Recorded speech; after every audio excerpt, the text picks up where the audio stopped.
Okay, good evening. Welcome to the RSU 5 Board of Directors meeting. It is Wednesday, March 13th, 2019. We are here in the Freeport High School Library, and we have, no Erica. I was going to say we have everyone, but not. She's planning on coming. Okay. I'm right. Okay. So hopefully Erica's joining us, and Rhea is also just joining us right now, so welcome. And we'll get started with the Pledge of Allegiance.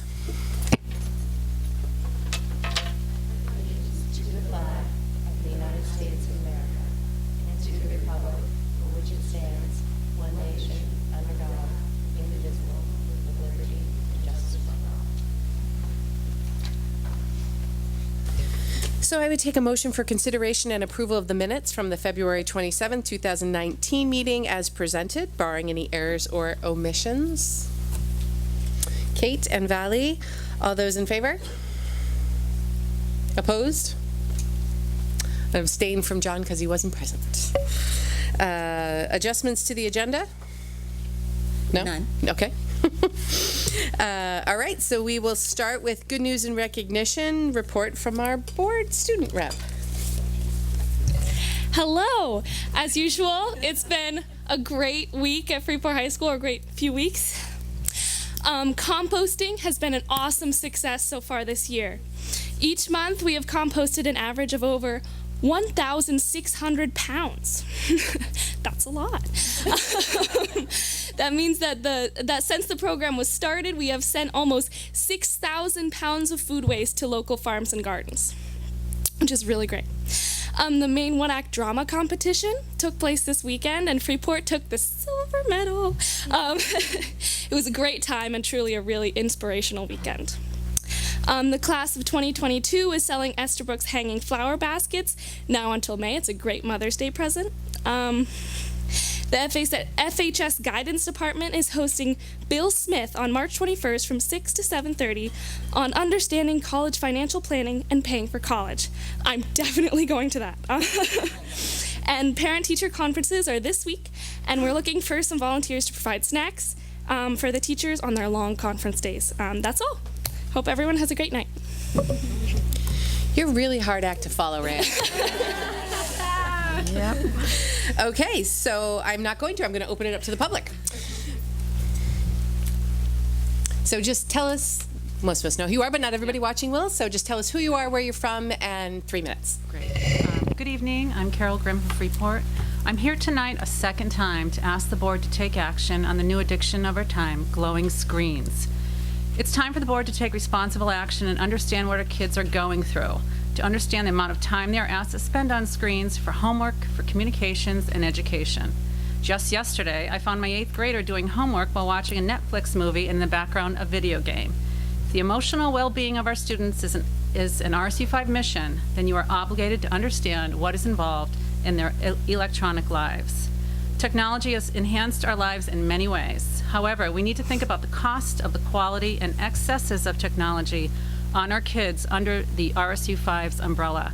The science is alarming. A study with mice exposed to changing and flashing lights to mimic that of going from a computer to cell phone to TV was done. What they found was the mice exposed to the changing lights took 3 times longer to solve the maze than the mice that weren't, and the damage was permanent. Years ago, as governor, Angus King, in an effort to keep our kids from falling behind in the tech world, pushed to get iPads for all Maine middle and high school students. Years later, educators realized the iPads were too much of a gaming device and switched schools to laptops. Nothing else changed. These laptops can do about everything an iPad can do. So, are the students in a better place today than 10 years ago? Technology today is much more user-friendly than it was years ago. It isn't as difficult to use or navigate as it was. 8-year-olds to pretty much 80-year-olds can navigate now with much greater ease. So, my questions for the board are as follows. Should we revisit how our kids are using these laptops? Are they to educate or entertain? Should we revisit how the teachers are using electronics? Are they teaching and educating, or are they training and directing? If there's a concern about our Maine kids being tech savvy, shouldn't all students learn to program and code on these laptops? And how about the basics of just being able to type? Is a laptop being used wisely with an eye towards education and a good quality of life for our kids, or simply to track and report? Are the tech companies playing too big a role in our children's education? Pop-up ads now appear as kids study for Quizlet. This alone ought to sound an alarm bell for parents and educators alike. Tech and app companies see our kids as a profit center now and in the future, marketing, advertising, manipulating them into using and buying their products, all while on the school device.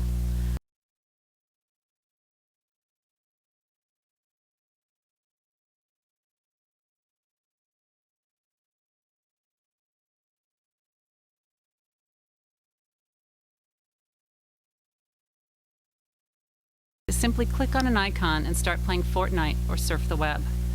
Companies across the country have filters and blocks to prevent employees from the addictive nature of websites and media platforms, adults.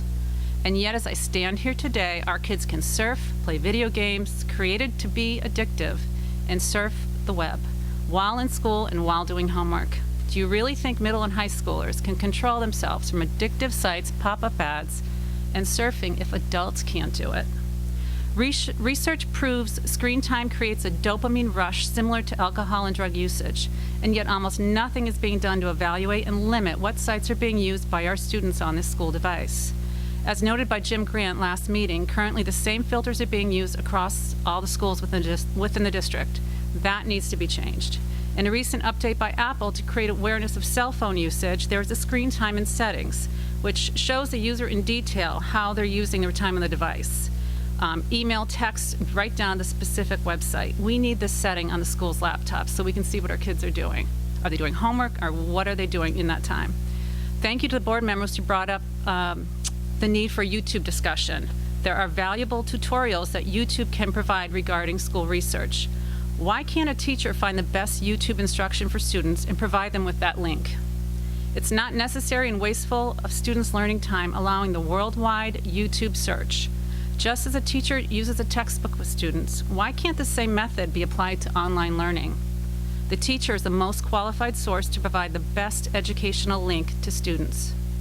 My biggest question tonight, why is absolutely nothing being done about this?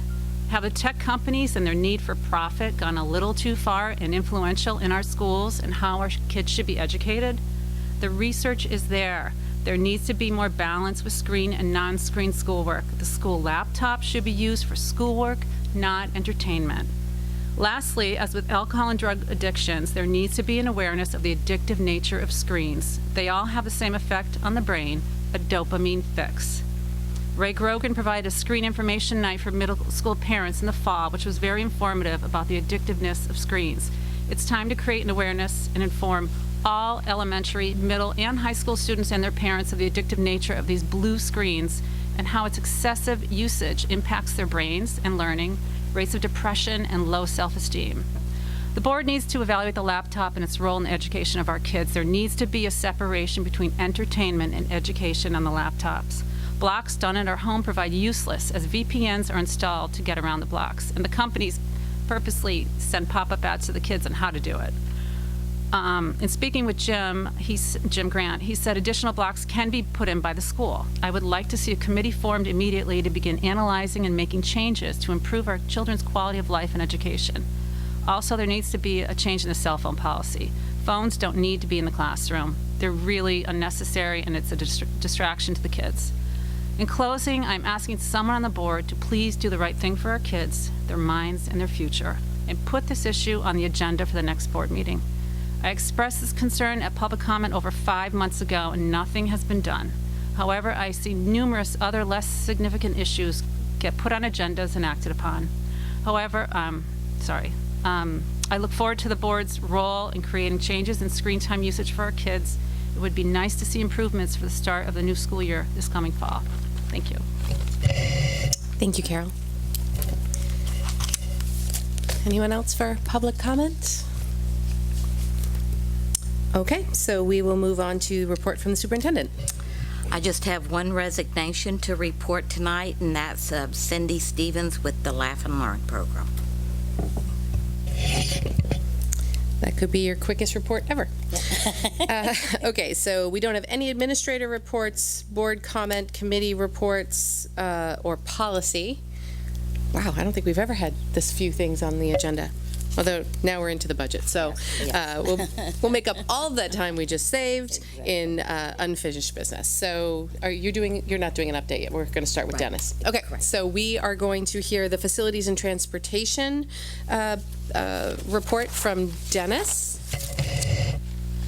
Hi, I'm Dennis Willett, Director of Facilities and Transportation, for those that I haven't met yet. So my program is obviously Facilities and Transportation, and I'd like to start by saying that student support is always a driving factor when developing budgets for facilities and transportation. We service 1,993 students within our facilities, and of the 1,993 students, our buses pick up approximately 1,400 to 1,500 students per day and deliver them in a safe and timely manner to school. This year we we focused on recycling and a single sort program. I got a lot of feedback from the administrators on that. The front doors at Mass Landing School are due to be replaced. We have 3 additional heat pumps going into the Durham School to replace. That'll be that'll complete 6 heat pumps that we have done. I just said that, didn't I? Then we'll have 4 remaining that need to be replaced in the future years. Our transportation department, we have requested 2 buses to replace 2 of the older buses. One is 19 years old and the other is 12 years old. We choose our buses. We have older buses than that, but we choose the buses that we feel are worn out to the point where it's better to, we have a 15-year-old bus that is better than a 12-year-old bus. We also are requesting an additional van and van driver to help cover out-of-district placements. Capital projects include converting boiler 1 at the high school to natural gas, central office phone replacement, high school shade replacement, Pownell septic tank, and the Pownell main hall bathroom upgrades. So how do these priorities align with the district's 4 strategic objectives? Well, a clean, well-maintained facility and transportation department impacts all students, staff, and community. We strive to keep our facilities well-maintained and to ensure a comfortable, clean, safe environment for everyone. Staffing adjustments to the budget. Last year we added a half-time van driver. This year we're asking again for another half-time van driver for out-of-district placements. That's a 20-hour position. And we're asking for 1 half-time bus aide. That's a 20-hour position as well.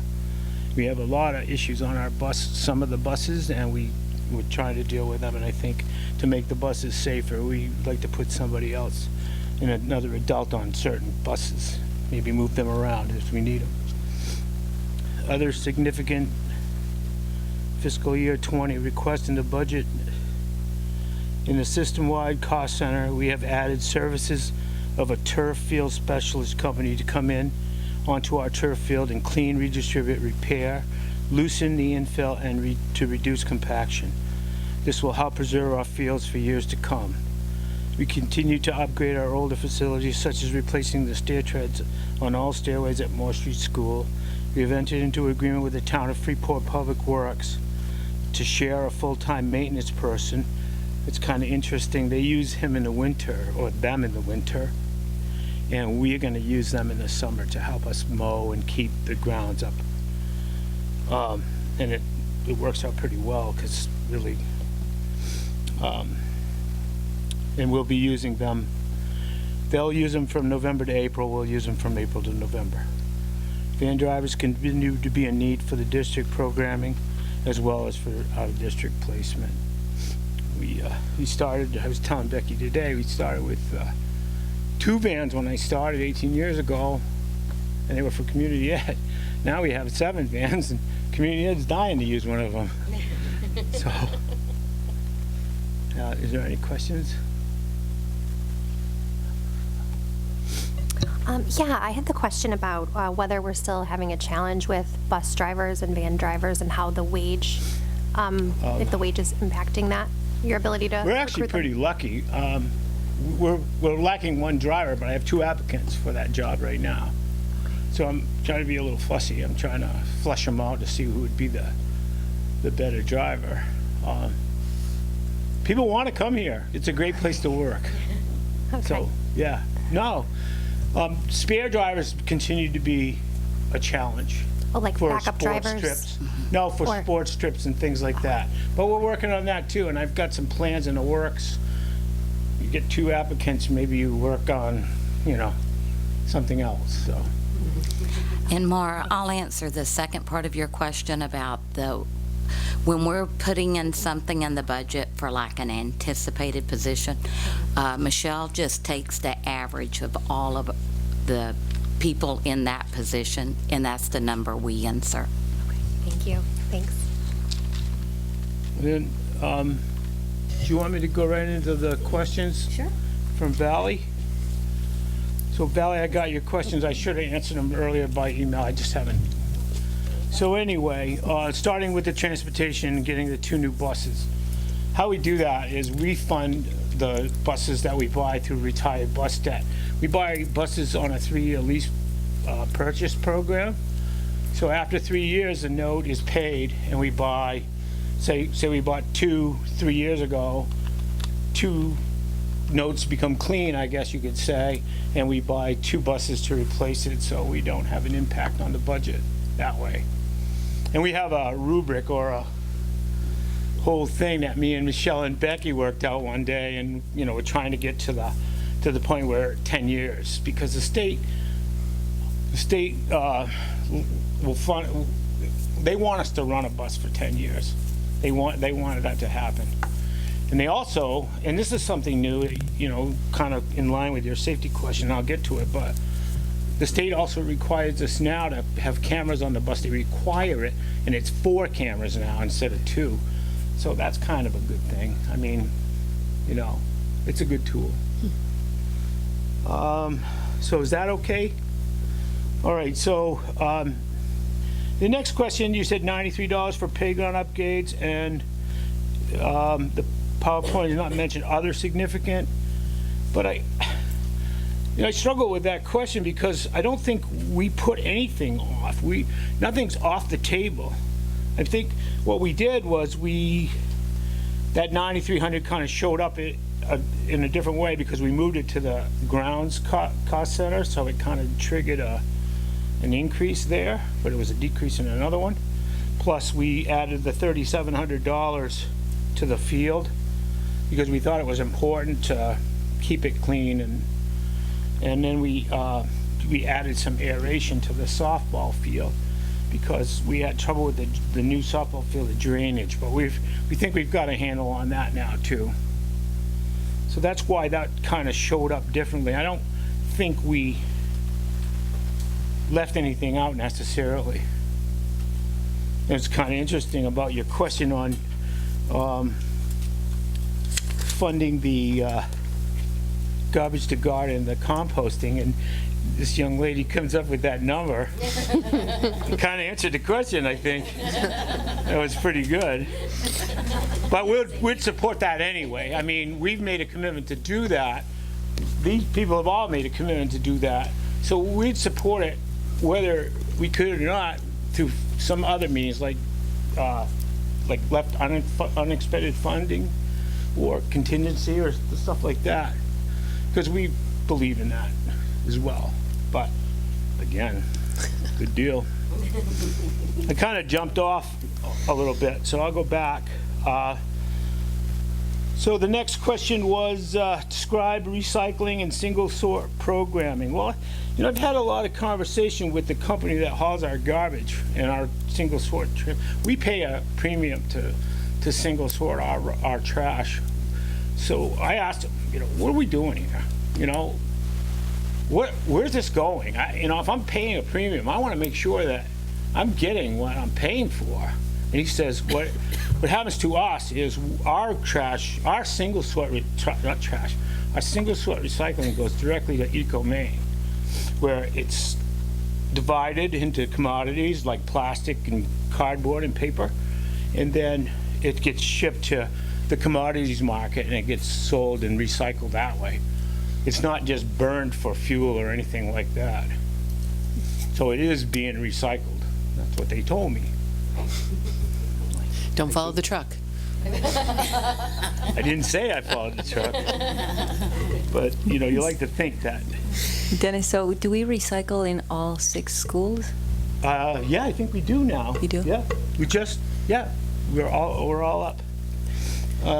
So in terms of recycling, do we mean that there's 2 bins in each classroom? There's like a trash bin and then there's a paper, basically, is what they're recycling? Yeah. Okay. Yeah, there's that blue bucket over there is the recycling. Okay. And that bag behind Bonnie.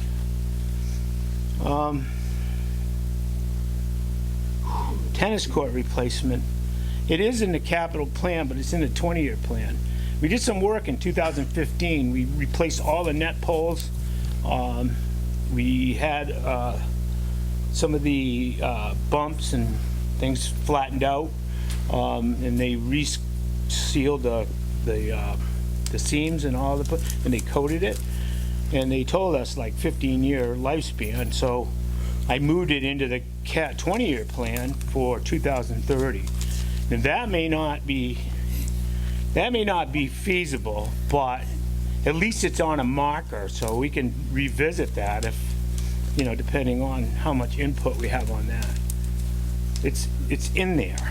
It's just in there as a placeholder at this point, I think.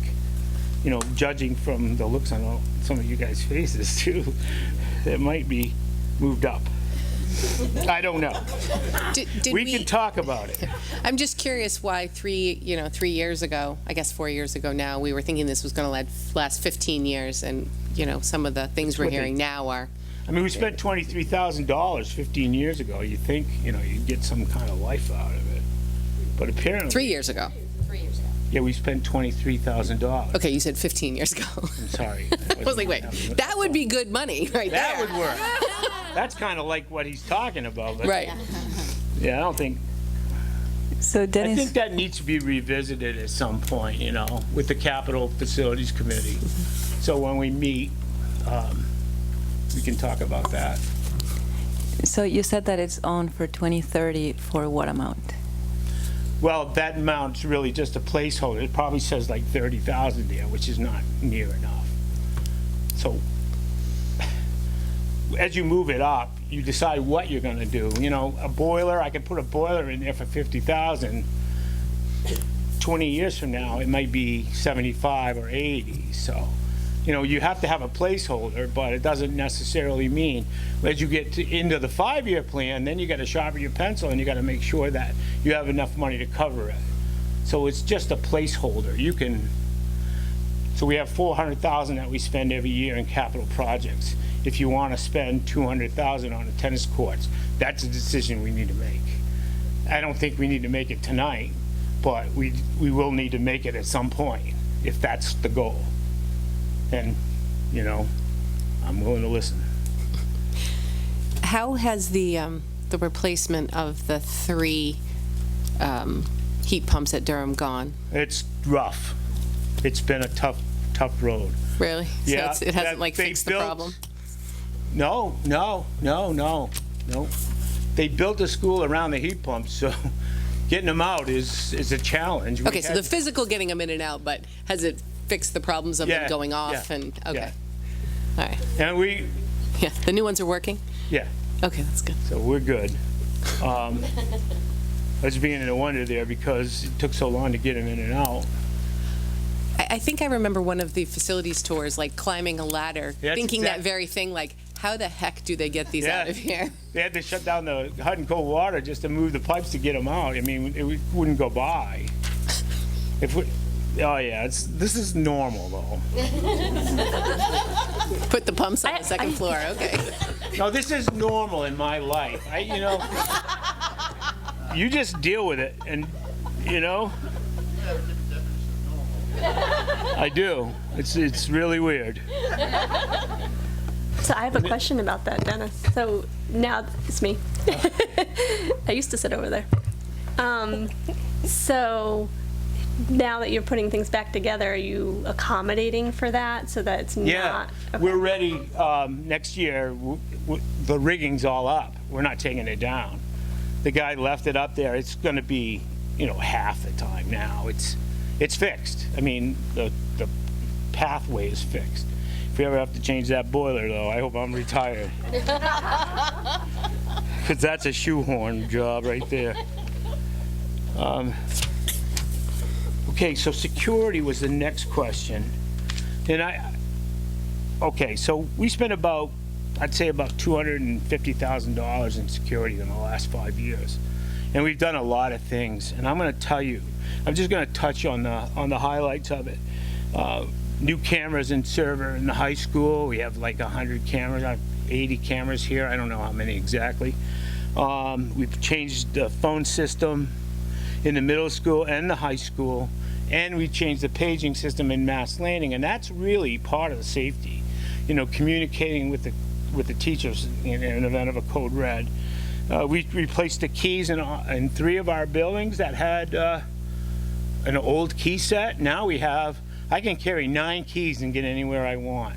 Where before it was like the old key hanging days where we have key cards, and I mentioned the state requires us to put 4 cameras on each bus. That's kind of a safety thing. And there's about $250,000. A lot of little things, like the ski room door. We powered that up so we could shut it, and we could unlock it. But we would, at 7:50 when everybody's in school, it locks, and it's not like somebody's got we have door positioning sensors now that tell us if the door is open.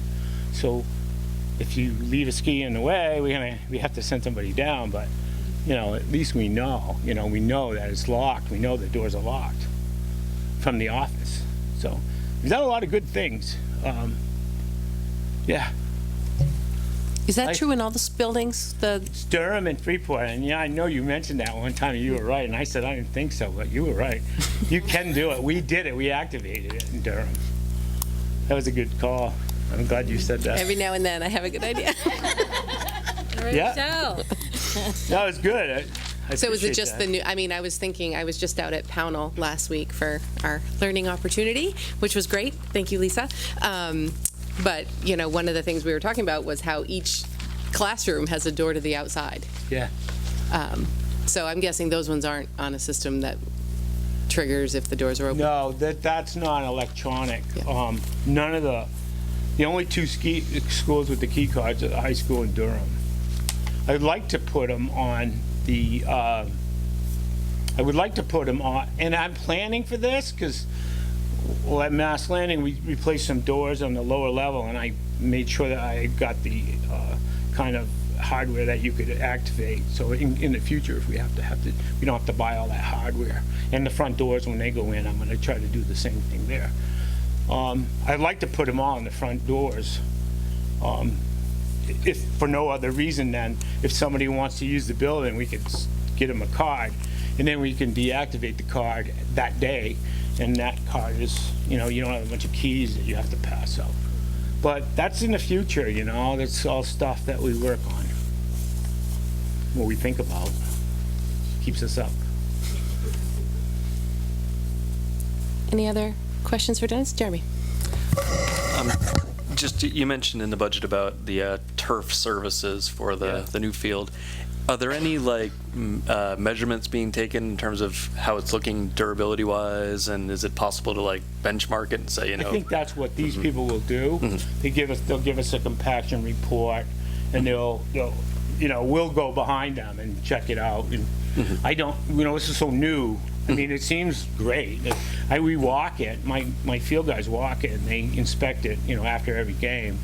And it seems really great, but we'd like to get a professional in. It's not that big of a deal money-wise. It's like $3,700 a year. I think they come twice a year, and they clean it and redistribute the Nike grind, and you just keep it new. It's such a beautiful field. Didn't the track come with the equipment to? No, it came with a thing called litter cat. You drag it behind a lawnmower, but it doesn't do anything. Oh, great. It's not. Glad we spent the money on that one. Yeah, the real good unit is about $22,000, but we thought, you know, we'll see how it goes for the next couple of years, you know, with the $3,700. If they get a good service, I think, you know, that's not a bad thing. And they'll repair any rips or anything like that, so. God forbid we have a rip, but Like, we don't have any of those yet, right? no, the field is beautiful. Maddie? We have some Nike grind left over, right? Yeah, we have like 6 bags. Would you like one? No, I just want to make sure They're we like have this it. big.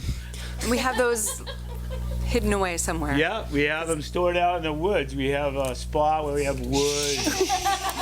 You can help As yourself. long as you have the key, no. You can we leave have that it. part out of the video. It's a lot. It's way more than we need. In fact, I offered to sell some to somebody that was building a field, but they didn't bite. But we will use that to replenish it as it comes out, right? That's what Well, I was talked to meant. Yarmouth, or not Yarmouth. Yeah, Yarmouth. I talked to them about it, and they have one bag they've had since the field was new. Yeah, you don't use a lot of it. No, but that was donated, that part. That's right. That one By we the way. didn't spend the money on. Lindsay, start plowing the field. I'm curious if the halftime van driver and the halftime bus aide, does that mean that we have more students who have out-of-district placements? Let's just take the van driver first. Do we have more out-of-district placements? Like, why is that coming up now? Just We have a lot of out-of-district placements. They come and they go. Yeah. In-district placements too. The vans get full. You know, we're transporting kids from Freeport to Durham to Pownell to, you know, the vans get full or you can't accommodate in the timeline. It's really a work to. Bonnie will attest to that, but we work on that a lot. We have a lot of, not a lot, but we have at least 2 a year of homeless students, and we're required by law to transport homeless students at least one way. And the other town where they live, they're required. So, you know, these things come up and we don't have the equipment. You know, I don't really like putting them in one of the work trucks, but we've done that. But it's growing. So as far as the numbers, I think we'd have to have Bonnie run those from like the past 3 years if you're interested in that. Right. Because sometimes it's just that, depending on the students, you might not be able to have, what, can we put 6? 6. Yeah, and it can Depending, be, yeah. it could be that because of the behaviors exhibited, we can't put 6 in a van. So I'm not sure whether our out-of-district placement numbers are increasing or not. Or Bonnie, we have 5 little kids, and you can't put one of those in the front seat. Right, so there are other variables. And we'll have Bonnie talk to the numbers. That sounded bad, I'm sorry. I didn't mean it that way, but, oh, go ahead. Yeah, so I just wanted to clarify, we have 3 students out of district right now, but we do, Dennis is right, we do have a few students that are homeless, and, you know, depending, sometimes this all happens at the same time, you know, and it just so happens that, you know, within the last, I would say, couple months or so, you know, we've had some homeless students that we've had to transport. And when the student is from our district, or if the student's in another district, a neighboring district, you know, we try to provide the transportation one way, and then the other district will provide transportation either, you know, in the morning or afternoon. Also, when we have students that are placed in foster care, and again, we don't have many, but we have a few, depending on which district they were attending, if they're placed in our district, RSU 5, sometimes we're responsible for transporting them, you know, to the district where they were before they were placed in foster care. So there are any number of situations like that come up that really sometimes puts a strain on the transportation that we have. And Bonnie, would you talk to, they're not all out of district, so some of them are students that we have in our schools, but they're just not ready to ride the regular bus. So can you yes. talk about that? Yes, we do have students in our district, in our schools, that really need more specialized transportation. because due to behaviors or some interactions they have with students on the buses, they do better with, a smaller group in a van or a shorter ride. There are any number of factors that come into play here. And so we do have some of our vans transporting students, within our district to our schools. We also have, and I think you're all aware of this, we have a specialized program in Durham and one at Freeport Middle School. And for those students, they may come from other towns. Like in Durham, we're transporting students from Freeport to Durham because they need that intensive classroom. And then we also have a specialized program at the middle school, and we transport students from Durham and sometimes Pownell to the middle school. So we just have vans going everywhere, it seems. Can you just estimate, like ballpark, like the number of students that have the in-district, that need the in-district transportation? I can pull that up because I have it on my computer. It'll take me like maybe a minute. Okay. I just need to get my computer. I have your van run. Yes. Because you sent it to me. Yes. And then maybe while you're getting that, Dennis, the halftime bus aid, were we just having behavioral problems on buses and you need somebody to float around? Our buses are full. They're really full. We have some active students, younger kids mostly, and we just like to teach them how to act on the bus. Sometimes they need that help. So district-wide, would that be the first bus aid that we have, or are there? Yeah, it would be the That's the first one? Oh, Yeah. my God. I rode No, the bus. I'm a couple surprised, times. I would think, Dennis, how many? Dennis, I think that might be a little misleading. I do think that we have on a couple of buses currently, right? Yes, we have Go some ed ahead. techs that ride for, Oh, they actually ride for specific students, but they do help with the rest of the Right. bus. Because, how many kids are sitting in a full bus? That's a lot of kids. Yeah, it's 70, 70 kids. 75. When it's really Somebody who's full. focusing on driving. I'm surprised Like- we don't have a request for, We do have some more of ed those. techs that do ride. We don't have enough. We always ask for more, but it's a tough gig. Not in the sense of the kids. It's just the timing. After school, you want to go home. You don't necessarily want to ride a school bus till 4:30. I think that's more the problem. I don't know. I think it's riding on the bus with kids. I can tell you, most of them are people who good, coach sports, like the thing they hate the most is riding on the bus. Most Okay, of looks them like are Bonnie's good, got though. her number. So you want to look at your van run? No, go ahead. And, you want to count them or? Well, I did. We have like about 20, probably 19 students right now riding the vans just within the district. Okay. And how many vans total do we have? 7. We have 6 now, and Yeah. we're asking for Another one. another one. Okay. Thank you. We have one's handicapped van, handicap accessible. So it's kind of limited on, you can't, there's not a lot of seats in it. Thanks, guys. Any other questions for Dennis? Thank you. Thank you. So I'm going to read this now so I don't forget. Ginny wanted me to remind the board, as well as folks watching at home, that we did add a meeting for next Wednesday, March 20th, for deliberations on the final deliberations on the budget, and we are expected to vote the following Wednesday on the 27th.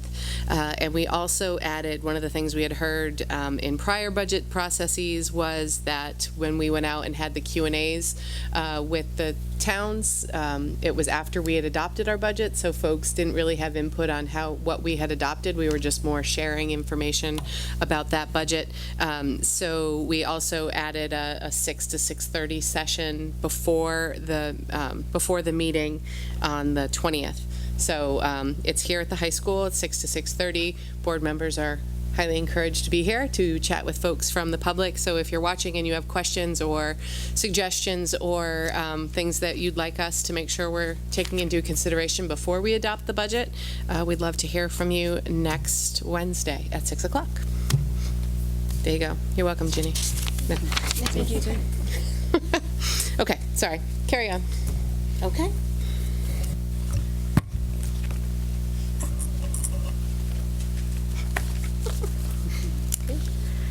So before you begin deliberating, I just wanted to give a brief budget update. There was a question previously about the Durham sixth grade position, so I have attempted to create a visual to assist you in understanding why we're not able to move a 7-8 teacher to the sixth grade team. That was the question. All right, so before you, does everybody have their hand out there?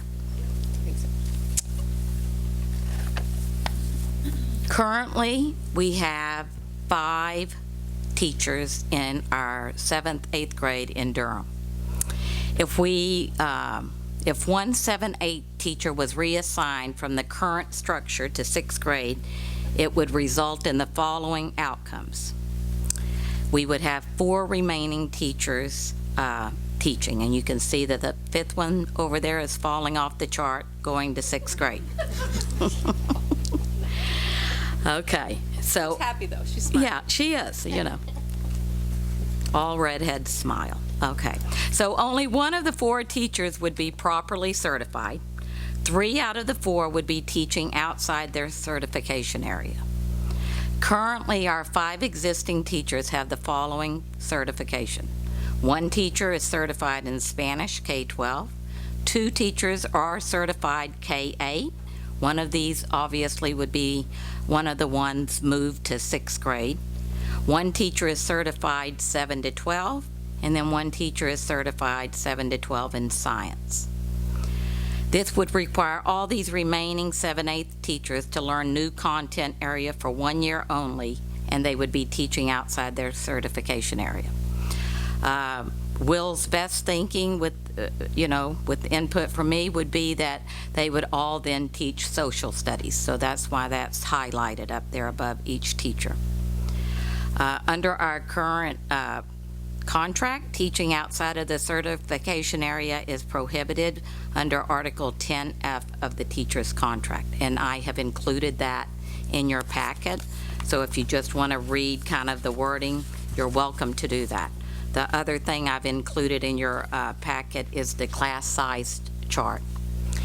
If you decide not to fund the additional teacher, and we tried to teach with only 2 teachers in 6th grade, it would result in the following outcomes of class sizes currently of 23 and 24. There are some concerns about the needs of that class, and so we would have to probably either shuffle, or we would have to, through contingency or something, require additional support in the classroom to address those needs. Will and I met for about 2 hours the other day, and we really tried to look at all options. And after exploring many options, we still recommend the initial proposal of 3 6th grade teachers in Durham.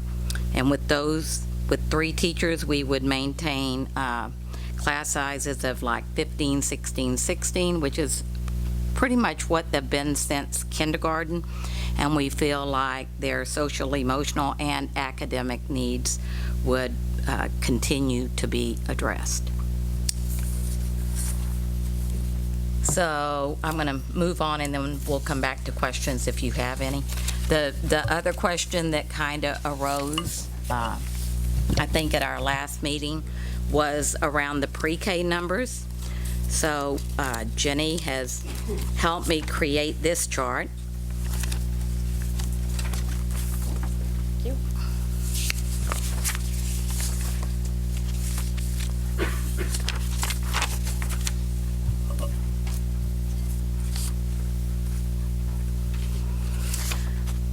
And I'm going to direct your attention to the bottom table. So there may be more information than you really need on this sheet, but just in case questions come up, I'm hoping all the answers are somewhere on this page. And we might try the turn and talk method of trying to find it, depending on what the question is. But we currently have 98 students wanting to come to pre-K and RSU 5 next year. One of those students is outside the district. Morris Street currently does not have the room to accommodate everyone who wants to attend there, if you see that. So right now we have 65 students that are wanting to go to Morris Street, and we have the capacity to take 48. To add an additional section, which is one of the questions from one of the board members, to Morris Street would require adding a .4 FTE teacher at the cost of $32,800 and a .4 ed tech at the cost of $13,280 for a total cost of about $46,000. If you added this additional section, it would probably move us to universal pre-K within the RSU, but not school-specific. Even with another section added, one person who currently wants to go to Morris Street will not be allowed to, but would have an option right now of going to Durham or Pownell. We're also watching the pre-K numbers at Pownell very closely because currently they're pretty low. So we might be able to reallocate the ed tech there if the numbers remain that low. But I would not take that amount out of the budget because we won't know until the start of school, because we always have other students enrolling between now and September in all of our schools. So that's kind of my pre-K update. The other area that we're watching closely is the current 7th grade at Freeport Middle School. While the classes on either side have grown, that particular class has decreased in the past year or two. And one current area of focus for us is trying to restructure our 8th grade programming at Freeport Middle School in such a way that 8th graders can receive math and English instruction every day. Ray's currently exploring some options to see if this could happen for next year. If he can, it may result in a reduction of staff, which would impact our budget number for next year. He needs time to explore some ideas with his leadership team, and we should know before the board has to vote to adopt the budget whether this restructuring will happen next year or not. Then one of the unknowns at our last meeting was Region 10, and we now know what that is. In your folder, I think there is a pink sheet. Region 10 is requesting a 46% increase, which is a little more than what we budgeted for. I think we budgeted at 5%. And this increase equates to... What are you doing over there, John? They're changing the way they fund the vocational school, and indicated that we would be held harmless for the first 3 years. Well, for the first year, that was indeed the case. And like consolidation, they made promises that they haven't come across. And it's a large percentage number. It's a very small amount of money because the entire budget is $2,300,000, something like that. So yes, it's a frightening number, and we've made cuts that we did not want to even consider. But in order to come in at 46%, again, that's a large percentage number, but a very small amount of money. Yeah, we probably should let Becky continue. Sorry, I jumped in there. And that 46% equates to $34,700.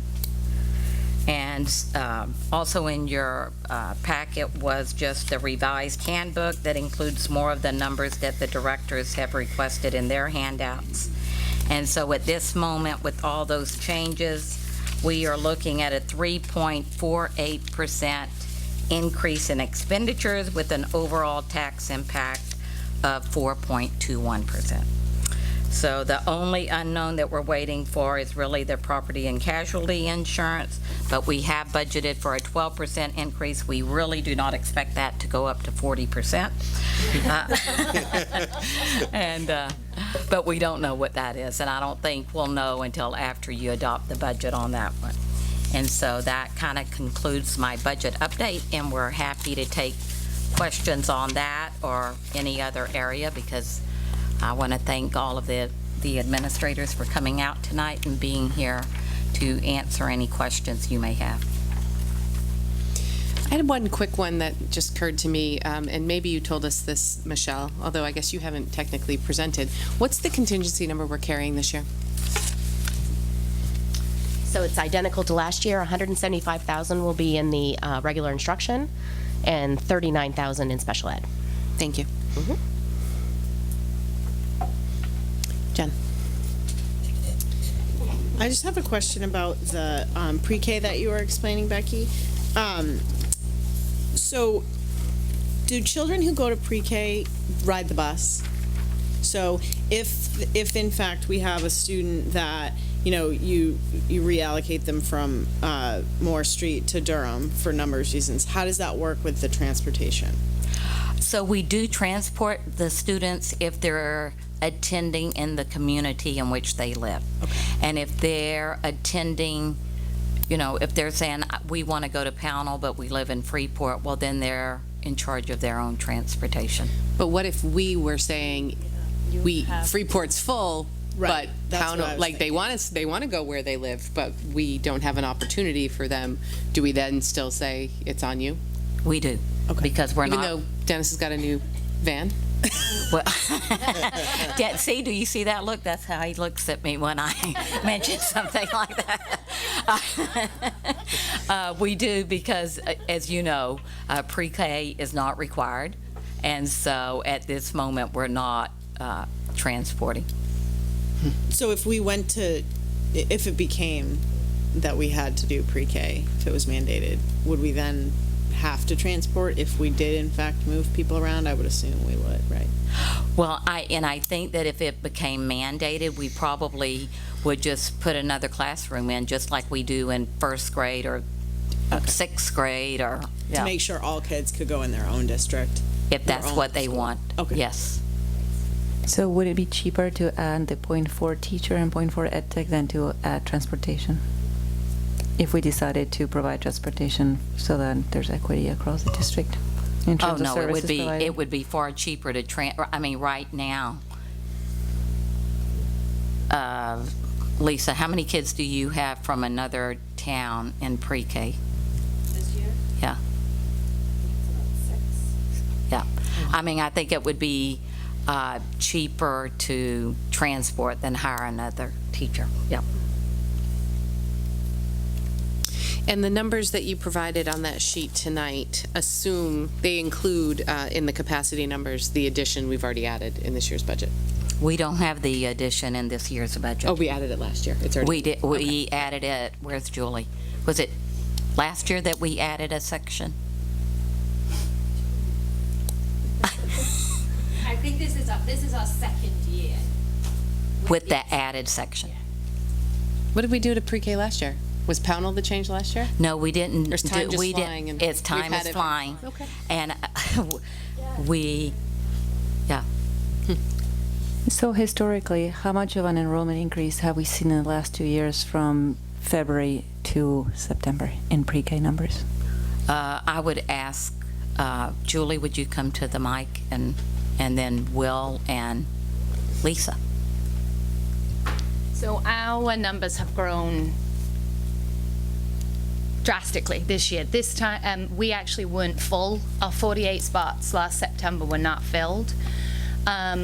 So at this point, when we were screening and selecting, everyone who was on the list got a spot. And then throughout, so we have since filled it, and then as students have moved out for whatever, with families transitioning, those spots have been filled immediately. So we've been full for most of the year. It was only days, actually, before that spot filled. And the year prior, we were in the same situation, but we were full by the start of school. So I think it's hard to know patterns and trends, but we definitely have had a very quick response this year, where the word is getting out better. I think that historically for us, it was very much a word of mouth, and so our expansion was new, and now we definitely are seeing a much bigger demand for it. And similarly, our our K numbers have increased drastically. I think I projected 75 last year, and that was kind of with a buffer of we never really know. And I have 87 kindergartners this year. So, and that looks like that trend is happening for this incoming group too. So I think just generally our population is cycling to an increase. So Julie, before you go, sorry. What I'm trying to project is how many additional kids we might expect to see who are interested in pre-K between now and September. So do you remember how many kids were added to the roster after you did the pre-screening? I would have to go check my spreadsheet. Okay. I can. Thank you. So Will, could Will's you bringing comment? his spreadsheet. And then Lisa? Yeah.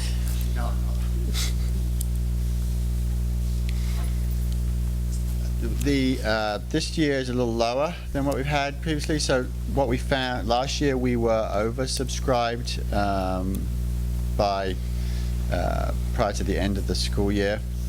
But what happens a little bit if parents are on a wait list, because we make some shifting, but we do that a little bit later in terms of there's gaps in other schools, and a number of parents then will take up a preschool or pre-K or childcare option because they need to depend on it from work. So we had people on a wait list, but then they took up other options. So then we had a spot come open, but at that point the wait list, which had been about 5 or 6 I think, was down to sort of just 1, again because of the timing piece for families. Do you lose anybody sign up and say, yes, I'm interested, really to sort of save their spot? And I mean, I'm just not sure if prior to like putting your name on the list, people realize it's only 2 days a week. We've been pretty consistent. I mean, first of all, that's now, this will be up next year will be the 3rd year of it cross district. So I think that model is pretty clear at this point. And in fact, when we do sign-ups, our registration says, do you have a preference Monday, Wednesday, Tuesday, Thursday? Gotcha. Okay. So they know. So one would hope. So, I think they're aware of that. And certainly for some folks, they need 5-day a week. Most of what we found when we did a survey across the 3 schools earlier, this winter, certainly for us, consistently, children who are there 2 days a week, they are somewhere else the other 3 days. They're generally not at home those 3 days. I'm like, clearly they're somewhere else, right? Well, that's true, but I mean, there are another childcare or early learning setting. So I would anticipate our numbers will go up from 27, especially because they will kind of go straight in. But I can't say to what degree. We're a little surprised at that number right now. Kindergarten's about where it would usually be. It's about 39 at the moment, I think.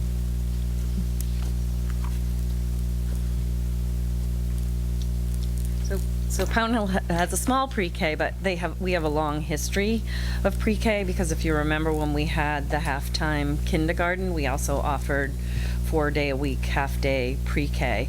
So I would say we're still educating our Pownell families that they have to actually register, not just show up in September. Last year we were full, so we ended up with 3 kids on the waiting list. Only one of those was a Pownell student. 2 were Durham families who had older siblings in our school that wanted to attend Pownell and they weren't able to. So we didn't end up with a lot of summer entries because we were already full. So I am expecting our numbers to go up. I think it's just we need to light some fires under some folks. So.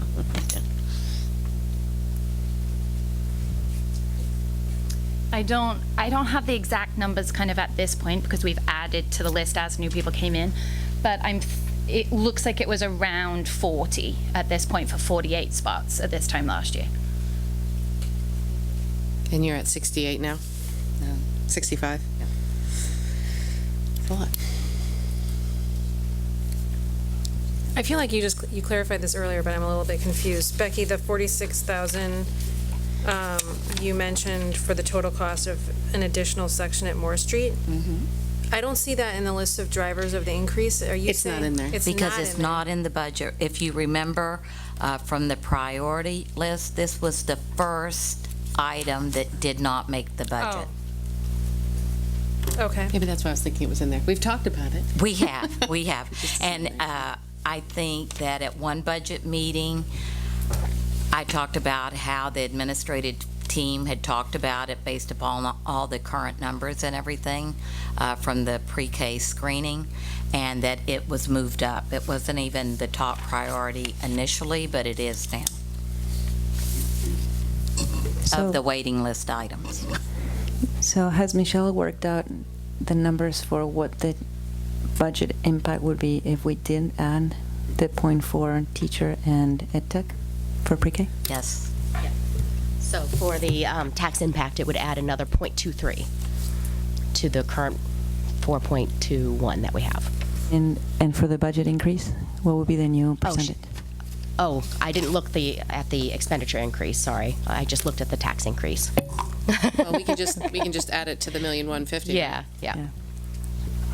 I apologize. I had the tax increase in my head. I didn't have the And sorry, expenditure increase. could you please repeat the tax increase? Yep, 0.23. 0.23, thank you. No, that was the budget. No, that was the tax. Oh, That's the tax. Sorry. Slow.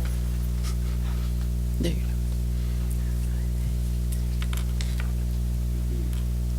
I'm getting 3.62 was the expenditure increase, if we added in that 46,000.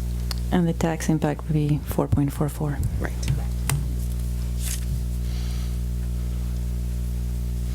And I think we talked about this, if this was something that the board felt strongly to support, there's room for it. What do you mean? Yeah, Space, physical space, space. Julie, because currently she has 1.5 teachers. So the half of teacher, which is a full person, but half-time. I love that you have to clarify. Imaginations run wild. Right, has a room, and so the days where she's not there, she's at Pownell, and the class is not utilized.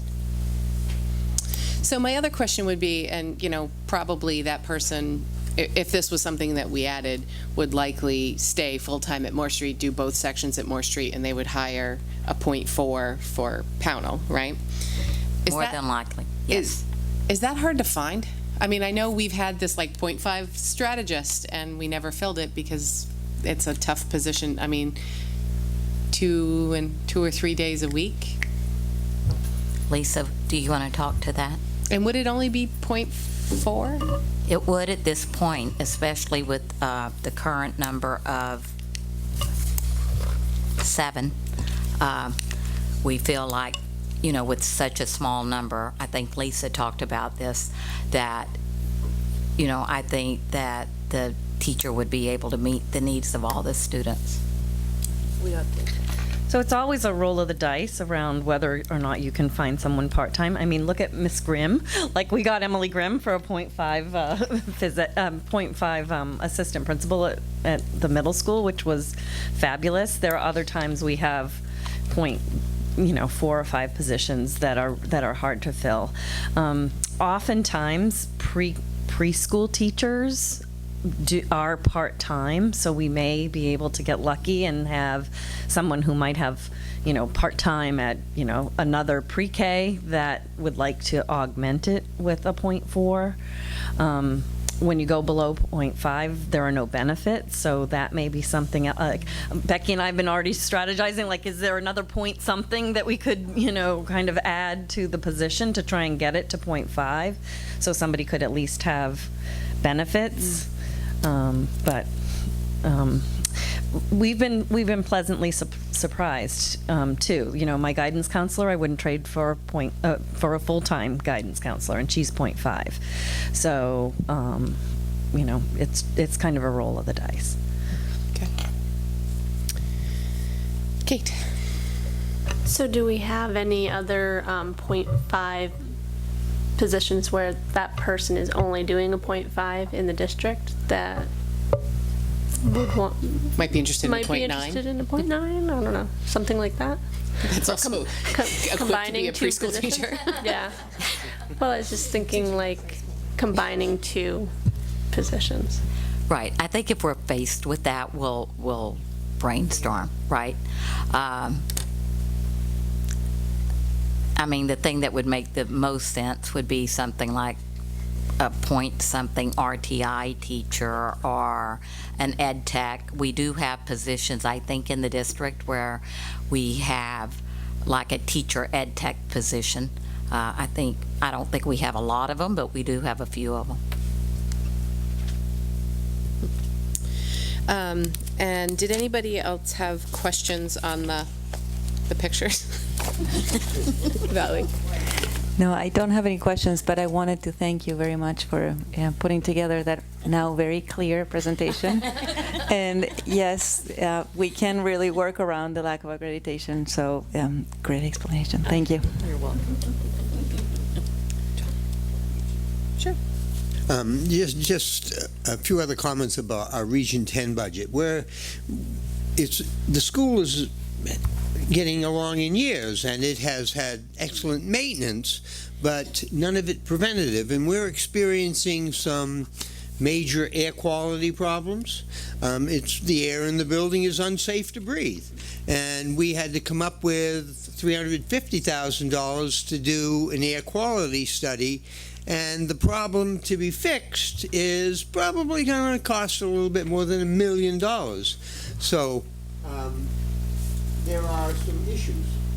You hit your mic. You turned it off. Turned it off. We've just recently done some repairs to our roof, and we have no capital improvement or, bucket of money that we can turn to. So when there is a large problem, it looks like a large percentage, a very small number, but and we may be coming back with some need either to do some creative financing or a larger increase.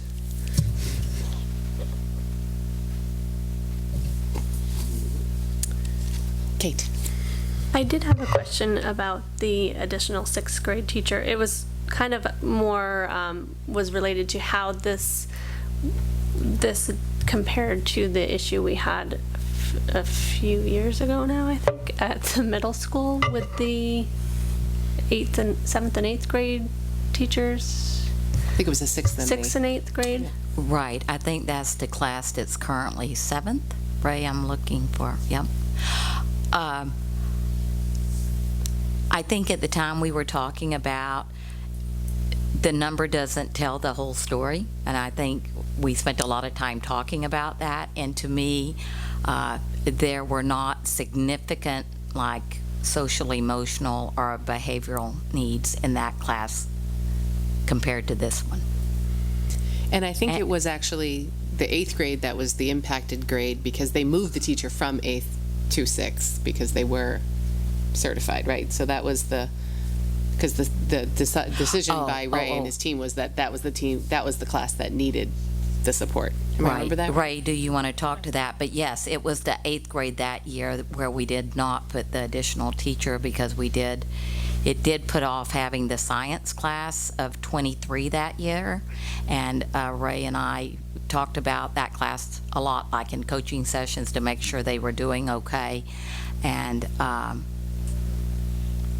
in that class, we kept monitoring it. And in that class, it did result in some higher numbers, but that was that class was a class that we felt that really could do that, and they've continued on to the high school and had a great freshman year with that. So that's why the decision was originally to pay between 6th and 8th grade, and we made the decision that the class we knew was the class that we were gonna not have the extra teacher for.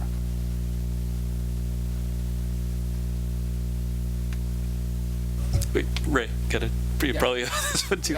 I'm just trying to get away. It was a good try. It was a good try. Becky just mentioned that there actually is a bit of a decline in the 7th grade enrollment. So when you look at our overall enrollment, every year we've been up on what's been projected, and even last year and this year and next year, I guess we still be. But the ironic thing is the current 6th and 8th grade have grown quite a bit. They both projected to come into Freeport Middle School under 100 and are both leaving, or next year will be over 110 with that. The current 7th grade has seen a slight decline at the same time. Though our overall numbers are growing at the school, it's, it's because of the 6th and 8th grade. I just looked at kind of the last 5 that moved out, and it's, I think, Texas, South Carolina, Pennsylvania, Florida, Massachusetts. So it's job relocations, It's the weather. One of which used to sit here up with you. That's right. So there's no systemic concerns right now? about No, something? no, that, we're like looking at. Kate. I guess that following up on the previous question I had, I think you answered half of it. I was more wondering for the 7th and 8th grade, for the 8th grade teachers that were certified in, 7 through 12, did you face the same challenges with certification? And how did you handle we that? absolutely face those challenges. We are a mix of 7 through 12 certified teachers and K through 8. The one advantage that we have is just being a larger school for 6th, 7th, and 8th grade. I have more of both, so I have more K-8 that gives me some more natural flexibility.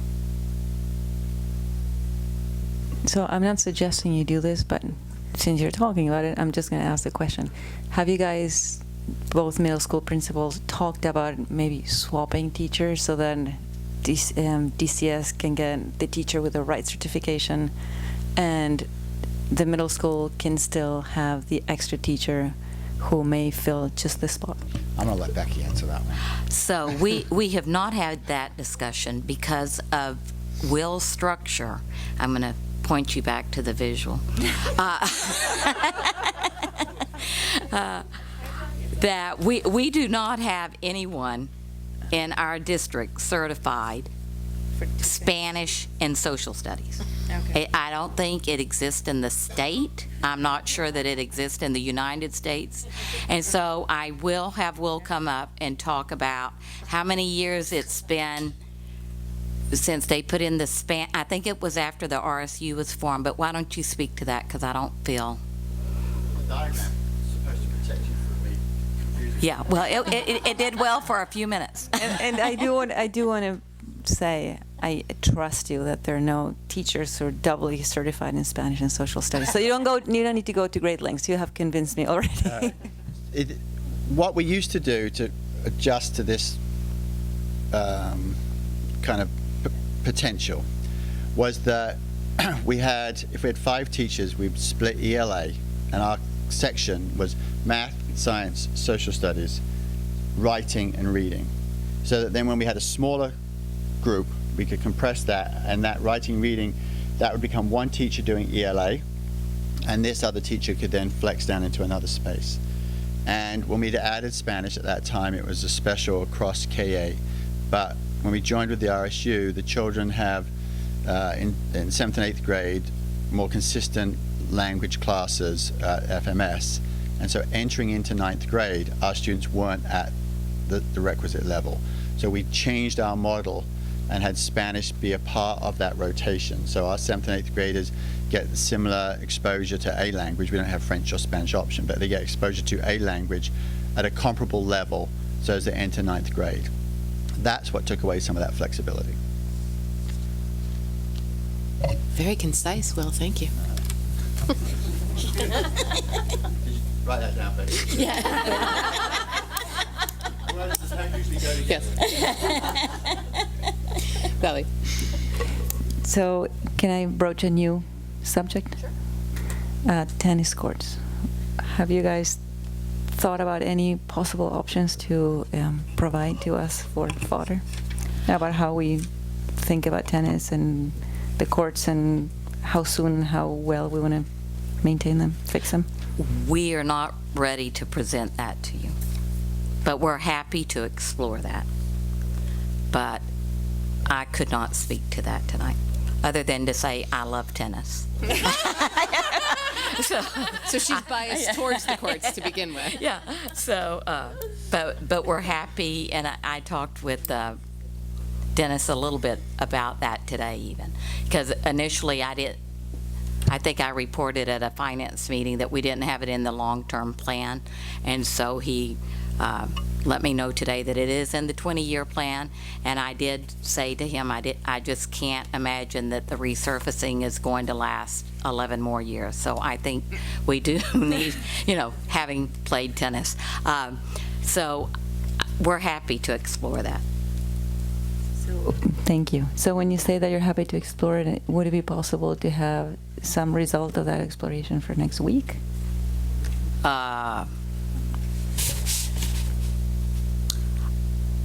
I don't think we're going, well, maybe. We could do some initial thinking with Craig and Dennis and Michelle. Thank you. I would just, I don't know, my personal opinion is we want to caution against, they have given us what their next most important priority is, if we felt so inclined based on our appetite for the budget.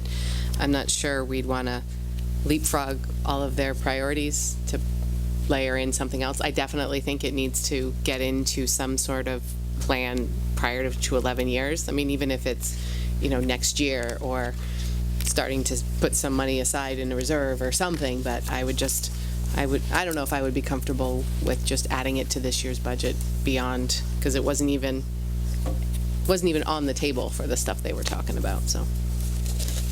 So when I have a rough idea, I do not see it impacting this year's budget. But as far as just kind of a long-range plan, I could see maybe giving you something initial around that. But I would agree with you that our priorities are kind of laid out. Maddie?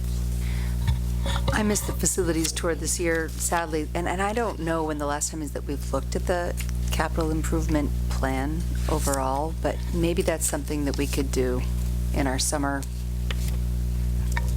So I think Dennis does that once a year. He does it when we're in Pownell. I always remember it's So always in the part spring? of the Is that upcoming in the No, it's in the spring? fall, the one we did in the fall. How did I miss it? Okay. Yes. Not the tour.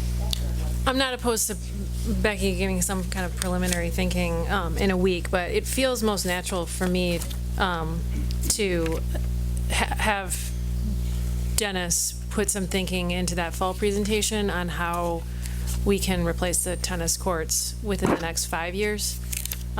It's been a problem. It's been a kind of a lingering thing, and we've had public comment about it within the last 5 years, and we've made some patchwork, but I mean, it's clear from Craig's description to me that we have to do something soon. So could we just, have a well thought out presentation in the fall when you usually go through all that stuff? That seems good. And just don't want to forget the possibility of private fundraising and getting that into the mix too, because that could help to speed it along too. Yeah, I think that's definitely, should at least be part of the conversation on whether it's feasible. Can I ask you a question? Are we comfortable moving on from tennis? Okay. I don't know the ins and outs of the state level proposed budget and how that filters down to us, but there have been a lot of news stories about Janet Mills' proposed education budget being far greater than it has been in years past. Is there a simple way to explain how that affects our district and this budget, or is that not affect us because of how things are divvied up? Can someone clarify that? Yeah, I'll have Michelle go up there, but I think we reported out that we ended up receiving $285,000 more than last year, than we did from the subsidy listed in last year's adopted budget. And she is progressively, Janet Mills is trying to increase us up to that 55% that the statute is trying to get us to. Well, the statute's been there for a while, but we've been in the 40s. So she is gradually trying to increase us to get us to that 55. That's been out there. We're not there yet, but it is definitely an increase from last year. And is her proposed budget, I'm going to guess because it's not the adopted budget, it's still at risk. Correct. So, I mean, this is what they're telling us based on what, their current information and their current proposed budget, just like we're looking at our current proposed budget. And that doesn't get finalized usually until after our referendum. adoption. Yeah. So our numbers are based on their numbers that they published, assuming that passes as is. Correct. Yeah. Okay. But over time, historically, if they've had material changes that they thought were going to happen, they've reissued them 279s to reflect that. That is correct.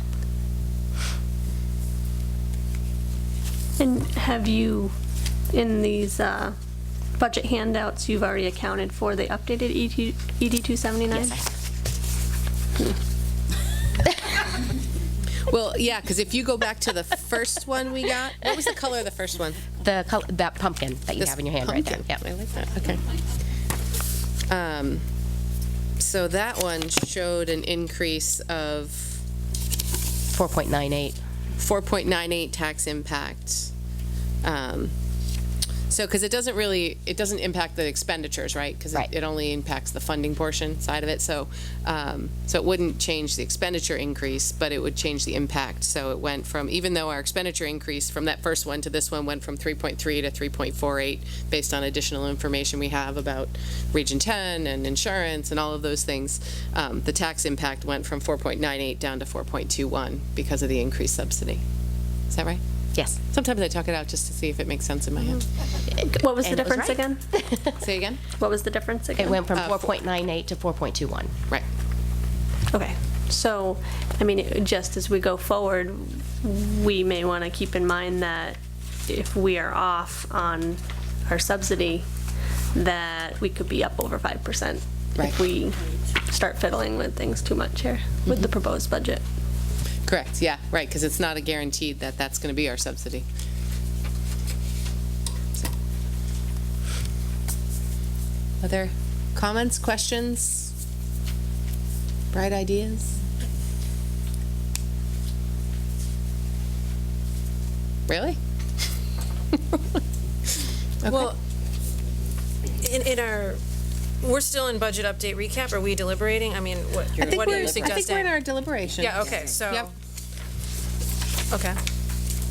So how this will work is, we've got another deliberation set for next week. Typically at the next week's meeting, we will come to a number, as that will be what the motion and vote are on the 27th to adopt the budget. I'm looking at Michelle because she's nodding. Thank you. So, this week and next week are really when we have the ability to move and change and add or subtract or, get further clarification. We have all of our administrators here, right? Everybody's here. So now is the time. If you have any questions, I know we have the opportunity to ask them questions after each presentation, but for me, sometimes it's great to be able to see the whole thing. And it might trigger a comment or a question, for one in retrospect. So, yeah, Ellie. So before we move on, I do have one question. This is about the third priority and what would be, and the not funded, but having been talked about in the administrative meeting, the field trip funding district-wide, what would that include? Michelle, I'm going to have you go up there, and if you can remember what, we currently have some field trip funding in the budget of about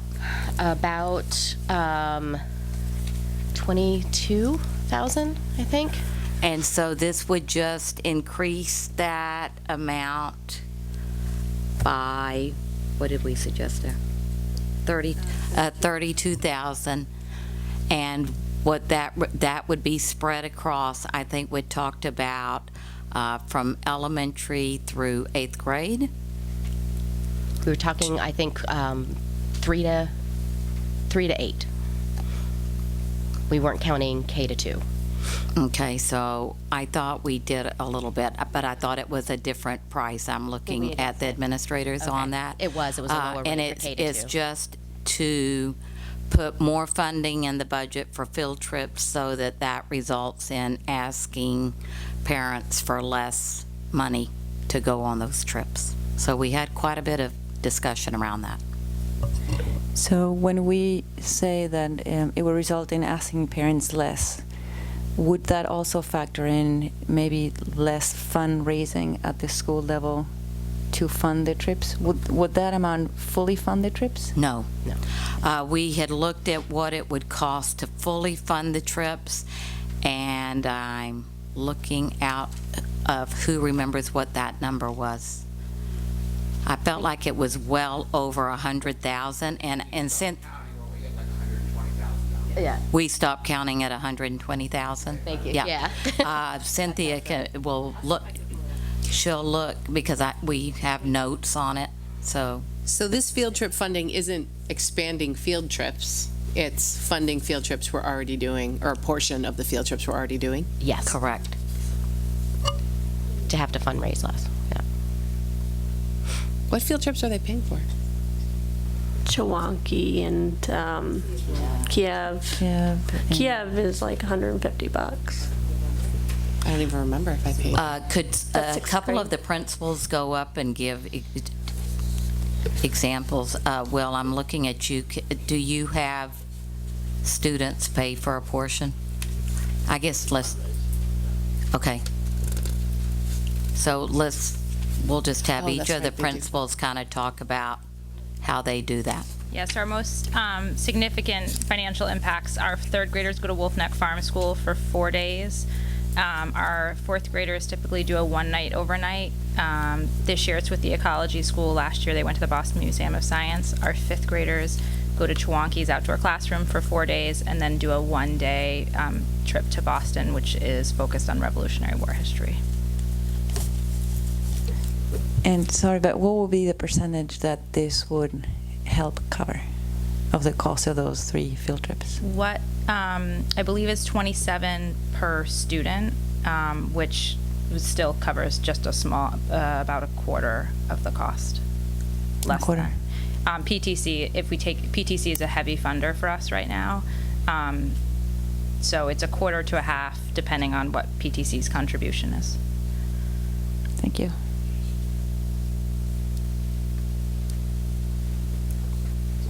We have a variety of different field trips, some big, some small. The big ones that are really, that would be the most affected by this are Kiev, which is 7th grade, which we do charge the parents $150 for, which really hurts me. That's a tough thing to ask for a parent.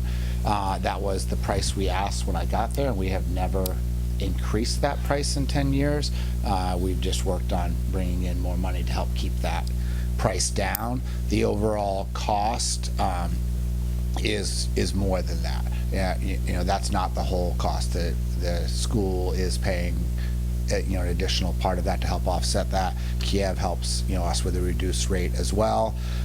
Some years our 7th graders go to Acadia, but that's a federal program that we don't get guaranteed placement in every year.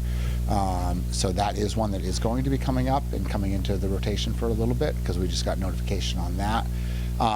And then there are some more closer day trips in the 8th grade. Right. What do we do when there are families who can't afford that $150? So we do say that we want every child to go. We really try to get out there that, please get in touch with us. We'll make, all efforts to make that work. Part of that is, like the socials, that's a way that we bring in money. And a lot of that money goes to our scholarship fund to help for kids, because the same thing just on a Fat Friday, we say we don't want any kid not to choose something because of money, and we help offset things like that because we really don't want that money to be a factor. So we do not have a 6th grade program at school when we go to Kiev. Every child goes.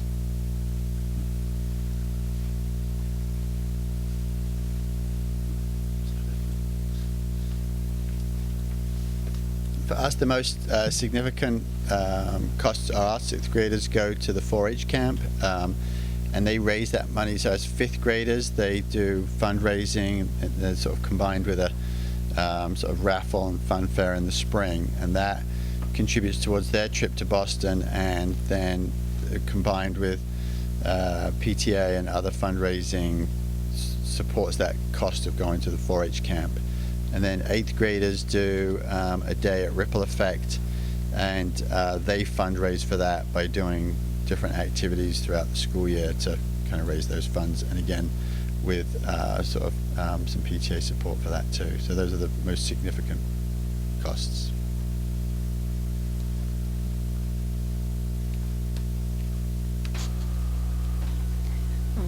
Except for our 5th grade, most of our experience are single day field trips, places, and they change from year to year.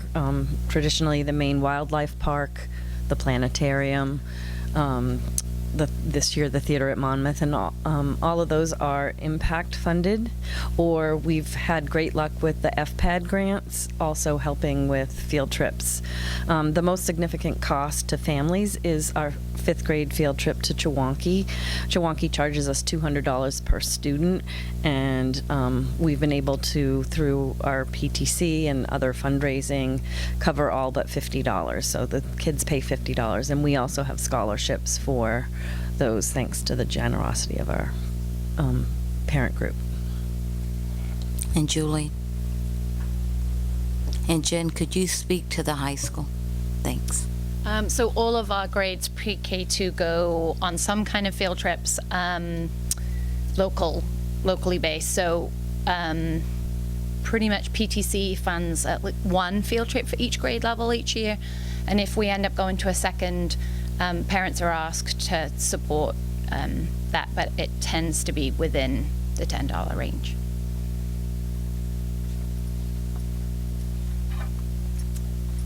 So for us at the high school, it's a little bit different because really the field trips that happen are usually from class to class. And so there's some field trips that are funded by students. There's our PTSO has contributed to some of our field trips as well.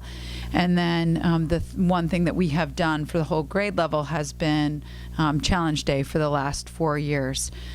We had some we had some tough news from Challenge Day and some great news from LL Bean. The tough news from Challenge Day is that they've made an exception for the size of our group, and they've allowed us to have more students than we're supposed to, and said that after a lot of begging this year as they were about to pull out, they said this is the absolute last year that we could do that. So our cost of Challenge Day would double.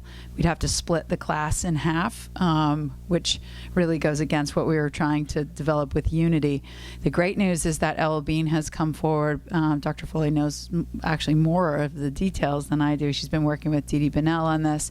And LL Bean has agreed to fund a trip for all 4 grade levels, which is just unbelievable. So it's going to be paddleboarding, kayaking, rock climbing, and Dee Dee Bennell and I are working with LL Bean right now to figure out size of groups and things like that. So funding per student at the high school, in my mind, is not necessary right now because we don't have a system set up where every single student would be going on some of the trips like the younger grades, and we're so fortunate to have the support of LL Bean. Michelle, did you find the number? I mean, you and Cynthia or not? So we had, I went to sleep, I don't want to fall. Sorry. I don't want to fall and be like you were. Okay. You did a great job. So what we had come up with was for K2, $10 per student, and then at one point in the process, it was $27 per student for 3 to 12. And then we had some changes at the high school, like Jen just mentioned, so.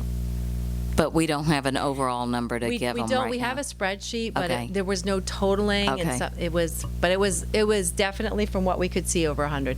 Okay. We could get you a number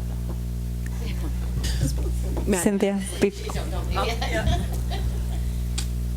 Just going back to what Jen was just saying, I have a question about that. So I understood we had a problem with Challenge Day, and I was aware of the concerns this year. Am I understanding correctly that the field trips with LL Bean are to replace Challenge Day, or are we doing anything around social emotional work with the students to try to replace what we did with that program?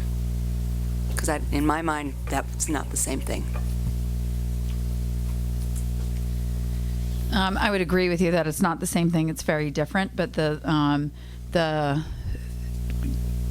I would say criticism or feedback that we've received is that we have not figured out how to continue that social emotional kind of connection and development throughout the year. We've struggled with that. And so I do think that we need to think about what we're doing to replace Challenge Day.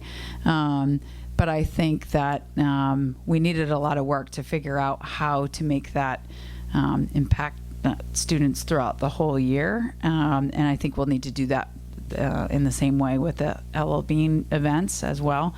And so I think we just have to brainstorm how we're working on, we're constantly working on that with kids about, kind of how we're supporting their social emotional development. But I think the cost is such that when we're not able to carry that through for the whole year, I think we need to rethink how we're doing that.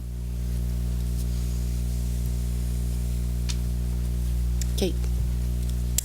I had a very specific question on field trips, and I think I may have sent it to Cynthia by mistake, related to policy, because we were talking about this in the policy committee, because we're looking at not only the fundraising policy but also like student activity funds. But my question is, how much would it require of the budget to get all field trips with some sort of parent contribution to $50 or less?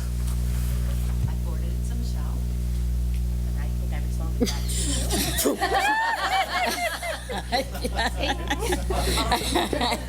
you. And I would like to add to Kate's question. I would like to add to that question, minus the high school, because apparently the high school doesn't need it now. So that's, 40% of the student body.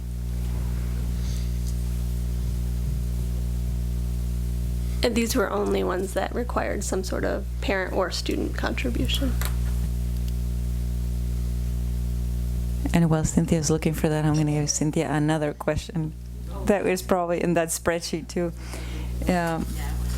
If the 32,000 were supposed to cover all students, including the high school, and now LL Bean has come forth with this very generous donation, how would that impact that number, 32,000? If you eliminate what you had allocated to the high school, then what would that number be? I think so. That really is a Michelle number, because that's a budget number, Michelle. Whether when we did the 32, not the 32,000, but currently is that the existing amount that we currently have? No, that's the new money on the third priority. Yeah. No, so the old money. Mm-hmm. Does the high school have any of the old money? No, I put it around the other 5 schools. K-8. Yeah. Okay, thank you. So does that mean that the 32,000 that you were discussing, that's on the third priority column, does not include any high school students? I think so. That's not in the budget. So if we received if the $32,000 went in the budget, we would decide how to distribute it. But hearing what Jen said, she doesn't feel like that's a priority right now at the high school. So we would probably distribute it K-8. And in our initial discussion at the administrative team, we would do probably a lower amount K-2 because they're not doing the overnight trips that are more expensive. So 2,000 students. We found her response. I just want to reread it since I haven't seen it in a little bit. So what we were trying to come to was trying to get a total of 86,000 into the budget, I think. That includes what we currently have in there plus that amount. If I'm reading this right. All right.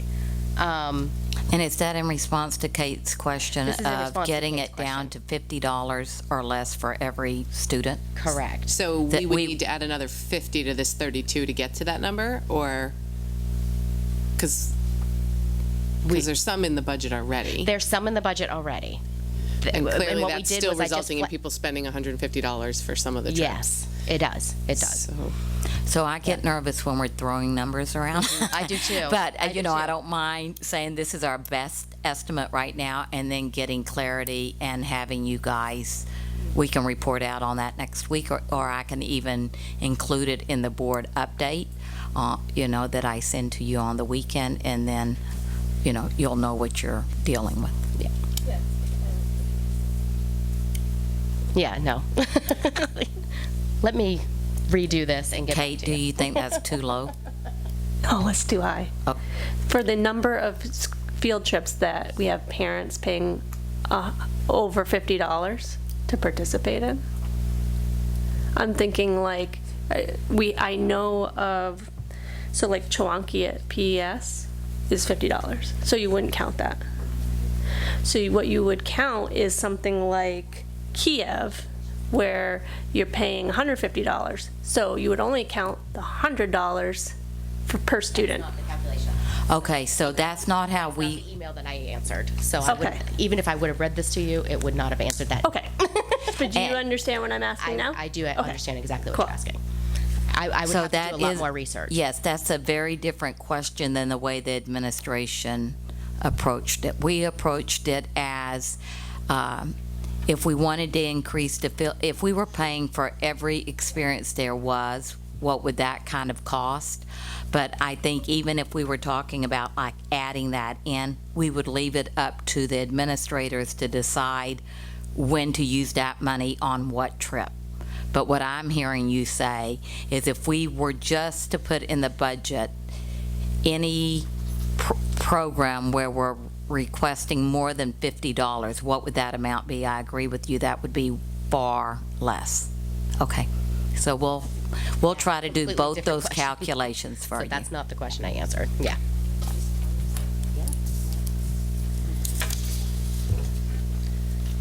The only thing is that Chewonki's charging us $200 a student, so, and we are using some district money to reduce that spending at both schools for families.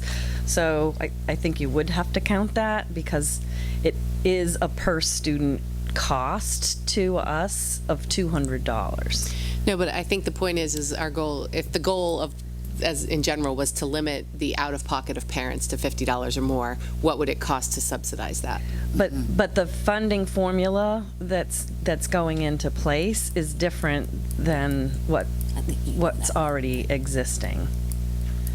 So like if it's $27 per student. Yep. And I have a fifth grader that's going, Yes. $50 plus 27 doesn't equal 200. Right. No, I mean, and I don't think We it's a can run budget- both. Yeah. We can run both numbers. So there must be some formula behind the scenes that we're not aware of? Correct. So we came up with a number like, what would it cost? I think, Michelle, isn't that where we came up? Michelle Lichtine?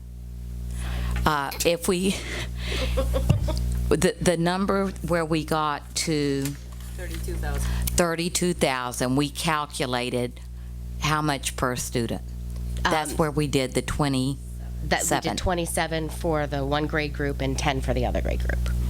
Correct. Yes. And the grade that's how we got group, you already cut out the high school kids, so it's only Yes. 3.8. 3.8. So there's no high school kids K, included. K8. Well, Because we did 3.8 is $10. 27. K2 is 10. 10, right. Okay, so there's, this 32 only represents increased funding for K8. Yes. Correct. And that was your question earlier, Valerie, right? That's what I thought. Okay. Sorry. Roundabout way to get there. Sorry. But we can run the other number that you're talking about. We can look at any trip that's costing over $50 and what would be the cost of To the parents. district subsidizing that. Right, assuming what we're doing now, not this 32,000. Correct. Okay. Right. Correct. Right, because I mean, I think, you add up the cost of all those things, and it's hundreds of, $127,000, but then you have the offset of the PTAs, the grants, the other ways that those are getting funded. Those aren't a straight check that the district is writing for all of those. So, I mean, it's really like, how much is the district, how much is the fundraising, how much is the parents? And I'm also hearing, you're talking about for any one trip. You're not saying that you don't want to exceed $50 for the year. One Okay. per trip. Thank you. Just as a point of clarification, the 32,000 isn't completely in addition to. So that was a recalculation we decided on as a team. There were some buildings, Mass Landing is one of them, that had money built in that was removed as part of that process. So, and Lisa and I are in the same position right now. The reason we're able to charge families $50 for Chewonki, and in our case, we also charge for part of the Boston trip, is because we had purchased professional funds allocated for that. So for example, with this new formula, this year I have $7,000 allocated just for Chewonki. Next year I would have $6,400 for my whole building. So I just want to be transparent that it's not $32,000 in addition to what's there. Essentially, it was driven by a conversation about equity across schools, and that's where the team landed in creating equity. So know that it's not necessarily for every school moving us closer to funding. In the instance of Mass Landing, we would be in a position where we would be working harder to secure funding. Our goal is still to not, we don't feel like it's appropriate to ask parents for more than $50 for an experience, but we would be looking to other avenues to fill that gap. I mean, based on that, thank you. That is a really important clarification. I would be interested in knowing what the net impact of this 32 is. Like, how much are you losing? How much is Pownell losing? To know, because I think that's important. Is this new formula, though, is going into place whether or not you get the 32,000 or not? Correct. Is what I'm hearing. That's correct. So they are standing to, this will look very, very different next year, no matter what we do. So that's what I'm hearing, is that we can't, even if we come up with a number now, it's not going to be accurate for next year. Well, unless you can overlay what the expenses against what the new formula would look like. We're good at doing that. So either way, Mass Landing and Pownell will stand to lose. Whether we add any money for field trips or not, you guys are still going to lose money with the new formula, and that formula is going to be used regardless of what we do here with the funding?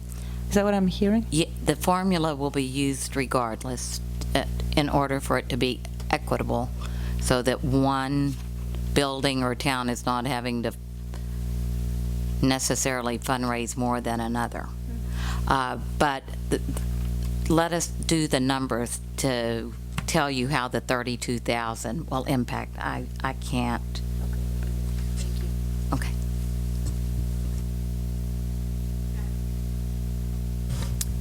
This is a tangentially related question, away from the money and more about the philosophy, if that's okay. It's a good time for that. Becky, have you and your team sat down and looked at all of the field trips across the district, across the grade levels, how they relate to district goals and the curriculum and things that we care about, like social emotional wellness? And the reason I'm asking, I mean, I'm reeling, even knowing that this was likely coming with Challenge Day. I've had a personal experience with it for 4 years, and I don't know, and I may be wrong, but I don't know that at any other time in their lifetime in the district, if our students have the opportunity to understand their community as well as they do in that program. And it's a huge loss. So I'm wondering if you've looked at that, and if you've thought about, if you've all come together and thought about what's important for our students, and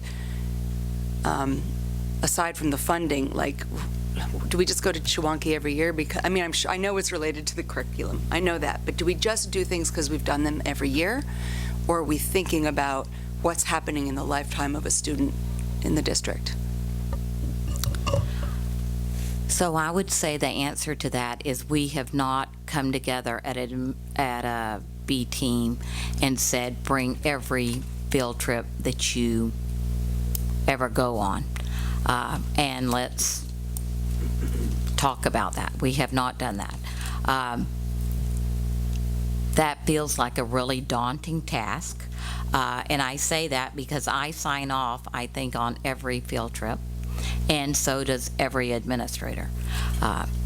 So I do believe that the administrators take it very seriously, because every time they're out for a day of whatever, Chewonki, Ripple Effect, even the Fab Fridays, bowling, I've had conversations with Ray about that, like, what, is it worth that experience? And yes, he thinks it is. So I do trust and believe.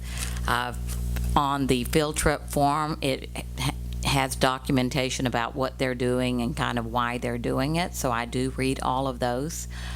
So I think that we're really thoughtful. I don't think our principals are doing a trip just because we did it last year. I think you just heard Jen talk about, when we look at Challenge Day, I think it cost around $6,000.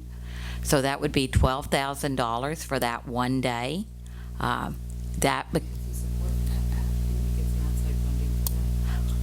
Jen, can you talk to that? Oh, it's 3, so it would move to 6. And I don't know if there's outside funding, but I mean, when you get to $6,000 a day, I mean, you have to pause and think about that. And is there another way to do that and create the same experience? Or something similar. So I do think we're really thoughtful about that, but no, we haven't done it. We haven't done the whiteboards and looked at every field trip and talked together as a team about that. But I think that we've heard what you've said about transitions. I think that's part of why that Emily and Lisa came up with, what can we do to bring our students together to make for an easier transition. I think that's an example that's happened in the last couple of years. This will be our second year. So I do think we're really, really thoughtful, because we know that we're trying to improve student achievement and meet the social, emotional needs of every student. And so every field trip impacts the transportation department, and also, it's a different type of learning. So we take that very seriously. I just wanted to chime in that the strategic planning committee we have this fabulous new mission and vision that includes emotional wellness, holistic stuff, and hands-on learning. And the next phase of that committee's work is developing the actual action plans for the next 5 years. And that type of conversation is going to be happening in that committee to make sure that we're actively building the district to create the vision that we've set forth. So I just wanted to chime in with that. Thank you. And Becky, I didn't mean to insinuate that you weren't. I just wanted to ask the question and just to plant that seed that I'm sure every field trip on a whiteboard would be really daunting, but maybe the big bucket ones, I think that might be a worthwhile exercise in the future. And I'm heartened to hear what Lindsay's shared as well. And in the spirit of, it sounds like you're already on this path of equity. And when I just listened to all of the field trips, there's clearly some, when to Maddie's point of the big bucket ones, Pownell and Freeport have more opportunities for those multi-night ones that sort of build that team experience. So if you do ever get to the day where you throw them up all on the whiteboard, I guess I would just say, I would just ask that you look at it through that lens as well, because that's, those opportunities are fantastic for the kids. Those are the things that, I still remember my 7th grade trip to DC and my 8th grade trip to Cape Cod, and or vice versa. But those are the things you remember late. I sort of remember them. Mildly memorable. but I remember them a lot more than the classroom stuff. But I would just say that, in the spirit of I mean, equality isn't the goal, right? It's more equity and opportunity to similar experiences. So I would just say that I'd love to see that as part of the conversation as well. And I will just put the plug in for other people in this geographic area that do the trip to DC. Is it the Freedom Trail trip? I think it's through the Y, maybe. I know Bath, Brunswick, Mount Ararat do it, and I've heard nothing but amazing things. And I think it's an early high school or late middle school, and I've heard really good things about it. So if you're looking for new trips, just look at that one. But it's sort of, you go through Pennsylvania and end up down in DC, and it's sort of a American history type trip. So, Kate. I think that what we're seeing here with these overnight ones is a couple years ago, 3 or 4 years ago, we were talking about what is there to smooth that transition when we've got 2 schools coming together, and that's why you're seeing at Pownell the 5th grade Chewonki and at Mass Landing School, they go together the same week. So it's Mass Landing School and Pownell together, because they are then moving on to Freeport Middle School. There is then the one at the beginning of the following year in 6th grade where they all then go to Kiev, and so there are these, it's following the transitions. I don't know that if there's one for at the 8th grade level for Durham and Freeport Middle. And so if we're trying to do this thing where we're focused on these transition points, I guess that's kind of like a gaping hole there. But my issue with them as a parent is that you do Chewonki in the spring, and then you get nailed again in the fall, and the fall is really quite expensive. You're forking out a lot of money at the beginning of the school year as a parent, and it's not necessarily like, can I afford this? Like, I can't apply in good conscience for financial aid. But yeah, I can afford it, but do I want to pay it? No. I'm cheap as heck. So that's where I'm coming from. Yeah.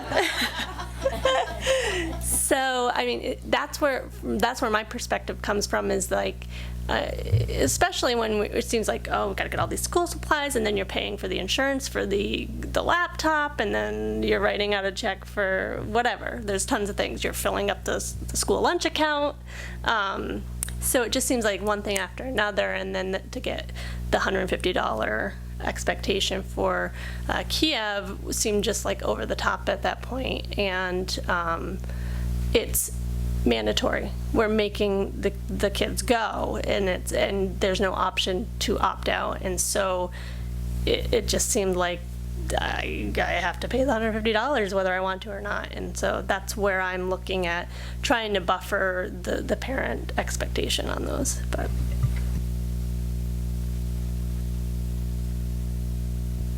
can someone refresh my memory? I'm looking at the third priority list, item D, curriculum, $10,000, and I could have sworn Cynthia mentioned in some presentation math textbooks for something that was included, and I'm just struggling to sort this out. Does anyone have a... Yes, Cynthia can re-explain So that. is it included or not, or is that referring to something else in third priority? It is referring to something else. Okay. Yeah. What is it referring to again? So responsive classroom, that was a request from the B team, the elementary school principals. It's a 4-day training at a cost of $21,000 for 30 people. And they use it in all of their schools, and we have new staff that come in, some staff that have not been trained. So the last time we had it on campus was 2 years ago, and this last fall we sent, I think, 6 maybe. Cape Elizabeth offered it in their district, and so we had they charged us, and we sent 6 of our staff members to what they were hosting, and so we're going to be hosting it again this June. So we found another way we're going to figure out another way. That's why it's in 3. It's a Figure out priority another 3. way to pay for it? Is that what you mean? Yeah, we'll have to make some other choices based on keeping the budget flat from my line. So we didn't put that as one of those dots. There other things were bubbled up before that.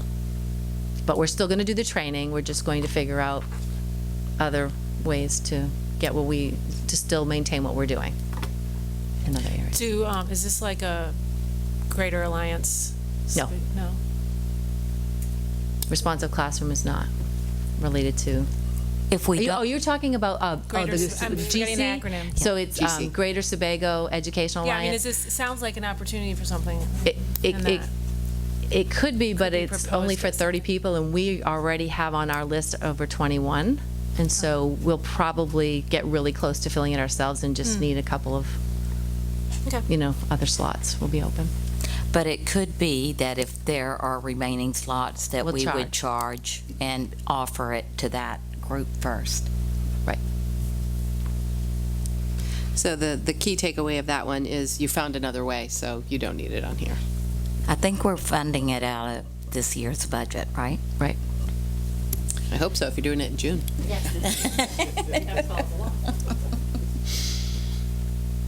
Other questions, clarifications, additional data they would like to have to help them make a informed decision on our budget?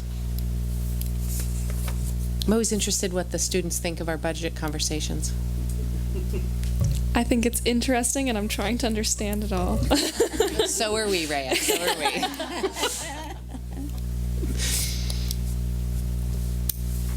So currently, I'm hearing that you would like clarification on the field trip, and we're going to do that in a couple of ways.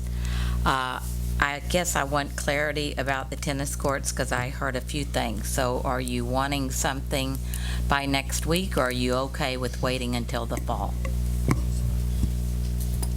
I'm good with fall. I mean, personally, I think it'd be great next week, but no, I mean, I think the fall is appropriate time to do it. I will agree. I will capitulate. But if you have any snippets of information that you want to share, they will be welcome. We wouldn't say no to information, but. All right, okay. And then were there any other, one of the questions I had on the pre-K expansion here, where we had it as the first in priority 3, but it was at 62.5, was that at a higher, was that 0.6 instead of 0.4? It was 0.5. That was 0.5. Yeah. And that was because of the .1 that at that time we were thinking we would need at Pownell. Right now, we're thinking that is not a need. Correct. Based upon the current numbers. Okay, so that 62.5 becomes the 46 and change we talked about. And I think also when we did that, we were thinking we might go to half days, and right now we're not thinking that. So that is part of the money that was in the 62.5.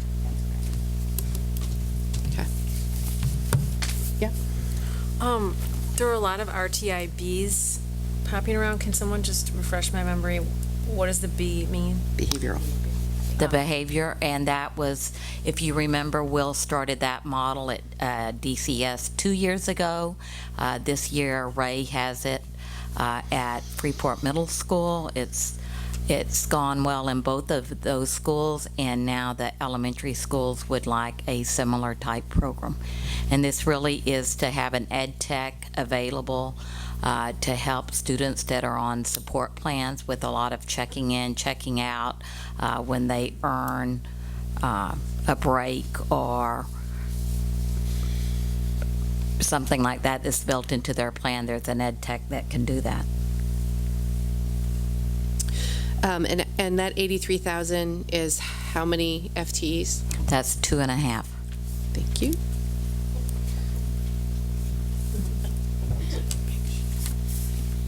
Oh, it's on that one.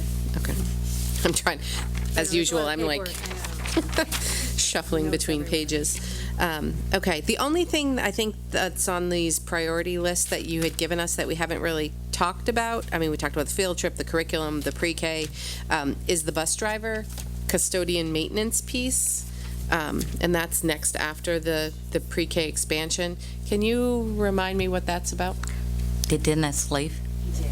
Okay, so that is for an additional driver, and Basically, what that does is that gives us a driver on days where we might have, you know, a lot of trips.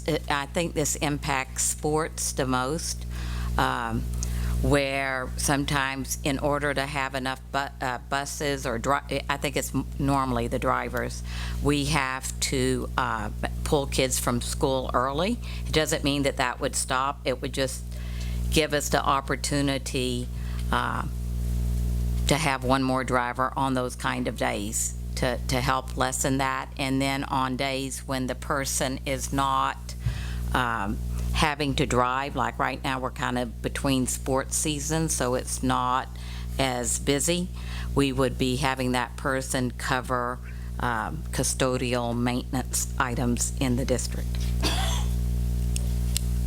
Kate? Would that driver also alleviate, like, when you have to double up on buses in the afternoon? Like, yes, I mean, it would be prioritized, right? So, I mean, you would have that driver, and Joe and Craig would, like, meet and decide, you know, where is it most needed.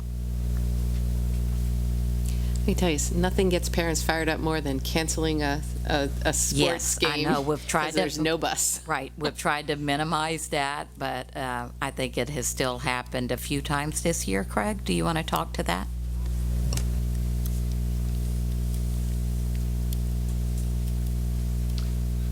So I kind of proposed this when we in one of our first budget meetings when Dennis wasn't at the meeting. You know, we have a lot of times where we either have to cancel a game because we don't have a driver. We have buses, but we don't have drivers. Either the regular route drivers are out sick and the spares have to cover the regular routes. We have to double and triple up. We have to get kids out of school early to send them to North Yarmouth Academy. They'll get there at like 2:30 for a 3:30 game, so that bus can then come back and do a regular route. And I see this not as just an athletic solve, but I think a lot of times the custodians are pulled from custodian work to drive, and now that affects the buildings getting cleaned and the environment that the kids live in, the kids learn in. And so I think it's a double-edged sword. One, it helps us getting to our games. Two, it keeps kids in school where they should be. And three, it doesn't pull custodians or maintenance guys from their regular jobs to drive a bus. Thank you. Okay. Everybody good for this evening? Okay. Oh, sorry, Maddie. The RTIB ed techs, do we not have those at the high school? We have, I see an ed, I don't know if that's one salary at the high school. Is that? For the Endeavor? Is that what you're looking at? I'm just looking at the big. Jen, would you come up and talk to, we do not have an RTIB, but we do have a lot of support. But Jen, you can talk about that. So the majority of our ed tech support is in our Choices and Bridges, our life skills program, and they are well supported, well staffed in there with ed techs, and so we don't have that same position of an RTIB ed tech at the high school. The other ed techs that we have are used for support classes like Learning Lab or but not for behavior. Did you want me to comment about Endeavor? Sure. Okay. So, and then Endeavor is supported by multiple teachers right now in the half-day program. There's 3 teachers that work in there, 2 at all times. And so we would continue that if we're approved to expand Endeavor. But we don't see the need for ed tech support in there right now.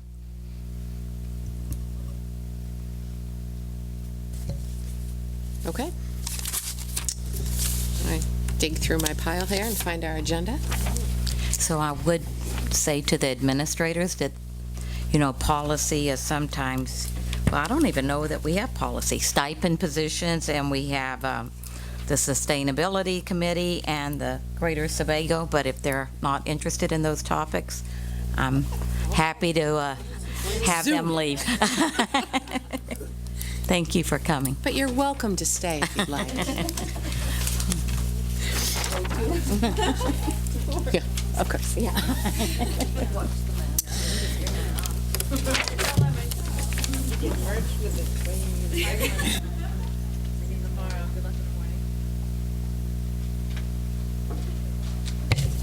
What comes first? Okay, Sebago, Greater Sebago. Okay.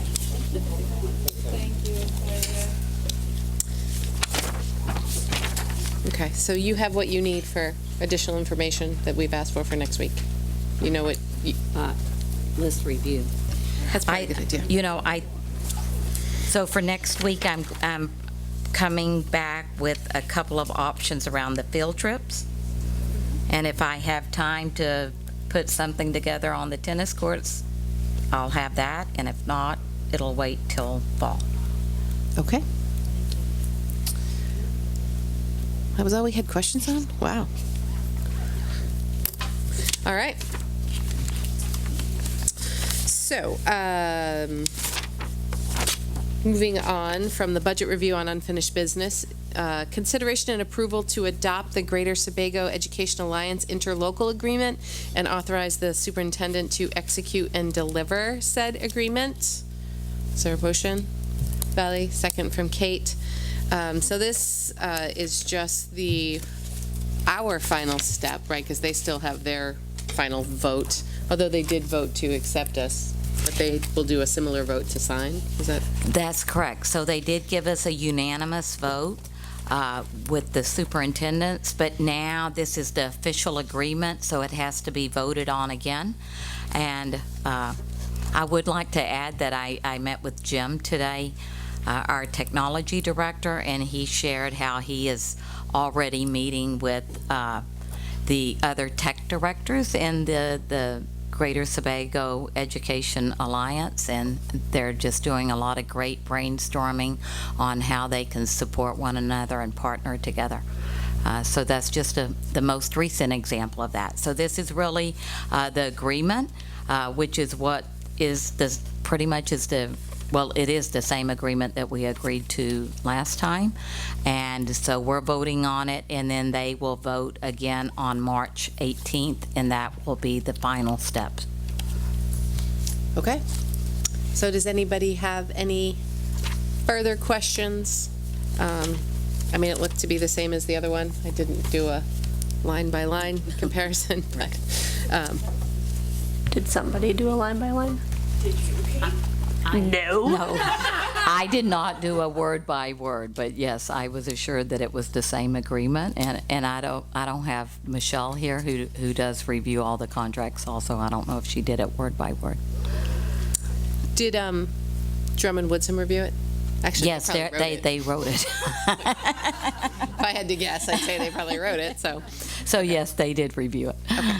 Well, I would suggest that we vote on it, and then Michelle, since you're the one who is going to sign it. I'm not actually. It's the superintendent's. Oh, superintendent. Yeah, so the initial members, it was the chair of the board, but once it's existing, it will be Becky who signs. So Becky, how about we vote that if it is the same thing, that the vote counts, but if you find any differences, then you bring it back. Materially the same. Right. Well done, Valley. Yeah. Covered our butt. So, okay. So if we're ready for a vote on that, all those in favor?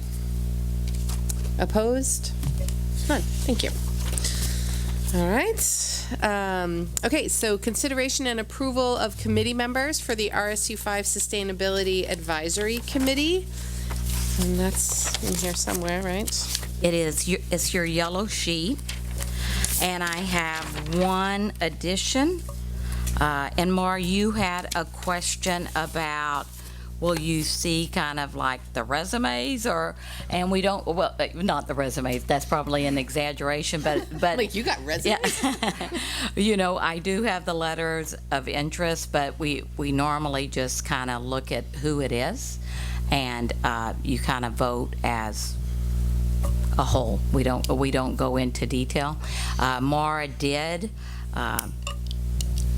also offer to join, so I would like to add her name under the board of directors, because we had talked about that we would love to have 3, but I think two's better than one.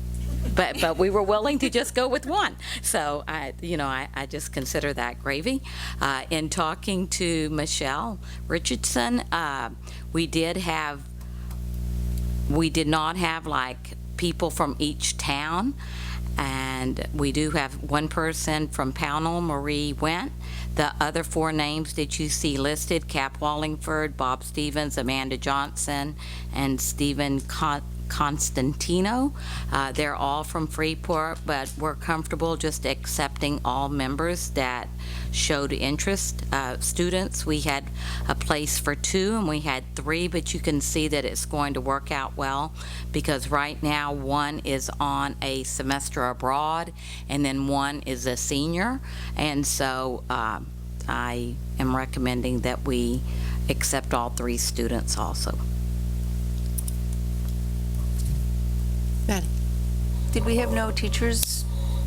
No, we didn't. They're busy people. But, it could always, we're hoping that this committee is probably no more than 2 years, and we can keep putting out there to teachers, when I do a staff newsletter, or when we get the new teachers in the fall, there could be someone that has an interest in that. Does the time work for the high school and middle school teachers? I was Well, thinking I think, if any of them showed an interest or whatever, we would provide coverage, which we do for other types of meetings like the strategic planning, or we could work around that. We also have that first time set, and we can definitely look at the time once we get the committee together. I think that if there was a teacher with a burning desire, that they would have stepped forth and kind of ask about, whether there would be coverage for their class. Okay. And remind me when it is again? I think it's April. Tuesday mornings, right? Tuesday mornings, I think, currently is our first meeting set up from 7 to 8. Okay. I think Kate had a question. Yeah. Okay. Oh, okay. Hey, Jen, you interested? No. I'd love to get somebody from Durham on the... Candy, interested? I know. It's hard.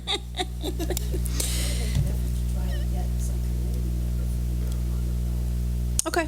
I mean, we're not at the max number yet, so I don't think, to your point of trying to recruit, teachers, I don't think it's a bad idea to continue to try and get some, some additional folks if we can. So if you can convince someone, send them our way.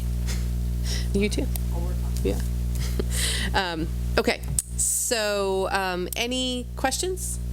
Further discussion? Thank you, Mara and Valley, for volunteering. I think this will be actually a really interesting one. So, all right. So I would take a motion for consideration and approval of the committee members for the RSU 5 Sustainability Advisory Committee. Erica and Lindsay, all those in favor? None opposed. Thank you. Thank you. Okay, new business. Consideration and approval of the following stipend positions. I'm going to have Cynthia talk to this because it really is about the mentors, mentor chair, and the credentialing.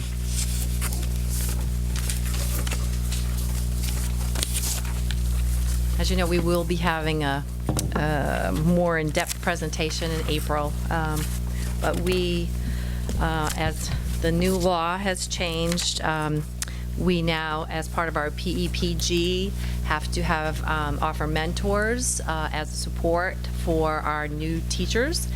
And so we didn't have that before, so these are all new positions. I put in the budget for, well, that doesn't matter. The stipend amount, do you have that in front of you? They do. Okay. And so that explains those first two. And then the local credentialing committee stipends and the local credentialing committee chair, basically the current certification committee, that whole process has been repealed because of the mentors being added. so they're in kind of in tandem with each other. So now it's called the Local Credentialing Committee. So this is really replacing the current certification committee, and we've restructured it, which you're going to see at an upcoming board meeting, how that's been restructured, because we don't need as many per building because of the role of the mentor. And so these two are just replacing the current certification committee chairs. I don't know much about number 5, but. So we have the minutes and stuff, but do we have the dollars on here? So the dollars were on my sheet. I think it's $12.53. Back from your from budget my presentation? Okay. Well, that's just for the mentor. Right, and the mentor chair. And the mentor chair, I think, is the one that's in that $1,500 range. And the same is true for the others. I think they lined up together. The 2 chairs are in that next. So Jen and Maddie are nodding because they're on that committee as well. Let's see if I can pull up. So, Cynthia, are the local credentialing committee members required by state also? Yes. They So are. the current plan that we have is repealed, and so we have a new plan to present to you that you'll approve in April. So we really have no choice on this. Correct. I mean, we have to do Correct, it it's to law. abide the law. Okay. Yes. The amount is negotiable. There's nothing in the statute. Stipend, we don't even have to have a stipend for the mentors, but We just there's might not get many volunteers. Yeah, I don't know of a district that's not providing that without, But the number of hours are required, right? We set up our own plan on what that's going to look like, which will be presented. I have a 12-page handbook that I'll be presenting, and then there's another 12 pages of appendices. And so you'll see exactly what it looks like, what their roles and responsibilities are of each. My role, the mentor chair's role, the newly hired educator's role. So it's all spelled out pretty in great detail. But there's nothing in the statute that says you have to meet every week or anything. Correct. Right. We decided at the local level how we wanted it to look, and we actually had Emily Gribben from the Maine Department of Ed look it over. They love it. They want to use it as a model. So do they have to approve it? We do. You do. We have to You approve do. it, but the state doesn't have to say, yes, that meets our criteria? I just included them in the process. I'll have to check on that, and I'll tell you when I do the presentation. Okay. Yeah. Maddie? Even though Jen and I have not seen that in-depth presentation, we did have some lengthy conversation about what the roles look like now and how they will change. And one of the teacher members of our committee is very familiar with those roles as well. So we felt comfortable with where we recommended what range. And that they were sort of, the chairs were even, and the mentors and the people on the committee were, like, it was it seemed like a good balance to make them the same. When I completed the form, the actual stipend request form, I really looked through the whole handbook that we created and calculated the number of hours for each of the pieces of the roles and responsibilities. Just as an added thing, I do think the mentor, even though it was required, like, it's a very cool program. It really is. I think as someone who used to teach, I think it's a really great addition to, people coming into the district as a new teacher or just full-on brand new teachers. Okay. And then, so the last one is the indoor track, and did Craig leave? I think Craig left. I should have asked him to stay. I mean, I think it's driven by numbers, right? It is driven by numbers. Having been numbers. to the last middle school indoor track meet, and there was a ton of kids there. Here comes Ray. Ray? Oh, thank you, Ray. No, if I go home, I won't finish my work. No, it is that track that's being added solely due to the turnout of kids that we have. We just need more supervision, eyes on kids. So. Yeah, because it's like 70 kids or something crazy like that. It says here over 55. Yeah. That's a lot of kids. It is. Right. I mean, in retrospect, so they compete as one team. It's the Freeport Durham team, but they practice separately at the individual schools, and Freeport has a coach, and Durham has a coach, and Durham's coach has 12 kids, and Freeport's coach has 55 plus kids. So, I mean, just even like getting them, Because I asked at the stipend meeting, and I know we called Craig. Can I ask Ray since he's here? Like, so is that 55 kids from Freeport Middle School? Yes. Yeah, and I think it's higher than that. I think it is too. And then still only 12 at Durham. It just I experienced that season last year, and it just those numbers just seemed really weird to me. Yeah, it's been incredibly popular, indoor track, since we started it at the middle school, and it's not one that we have been able to offer to sixth graders because there's just so many seventh and eighth graders that want to do it. And it's for both schools, it is right between the two seasons. So it's before lacrosse and baseball start, after basketball has ended. And it doesn't mean that all 55 students go to every meet, right? It does. Yeah. Oh, it does? Okay. Because that's what you were There's questioning. 2 buses. They have 2 buses going. Well, so now, last year we did cram onto one bus, and this year we're now doing 2 different buses because we really just didn't fit. Okay, that makes perfect sense, because that was my thing, as I was saying, if there really were that many kids last year, they had to have 2 buses. Yeah, So they do have to have 2 buses And now. it's this year. really, those of you that have been parents that have been down there. Oh, yeah. You know how long it is. It's really just getting the kids down there, because the vast majority of parents are signing their kids out, so they're not having to come back to the school at 11:30 at night to pick up their kids. Because you've already been there for 6 hours. exactly. And you wanna go home. No, it wasn't bad. But we were out of there by 9:30 on Saturday night, 6:30 to 9:30. I love the positive spin. I also want to add, I'm just thinking it's possible that it's just really popular because we have this great new facility. Yeah. Just saying. No, I think that's definitely a part. I was going to say, that's the other thing, is it's a short season. Yeah. Gets you ready for the next school. Right, exactly, for the outdoor.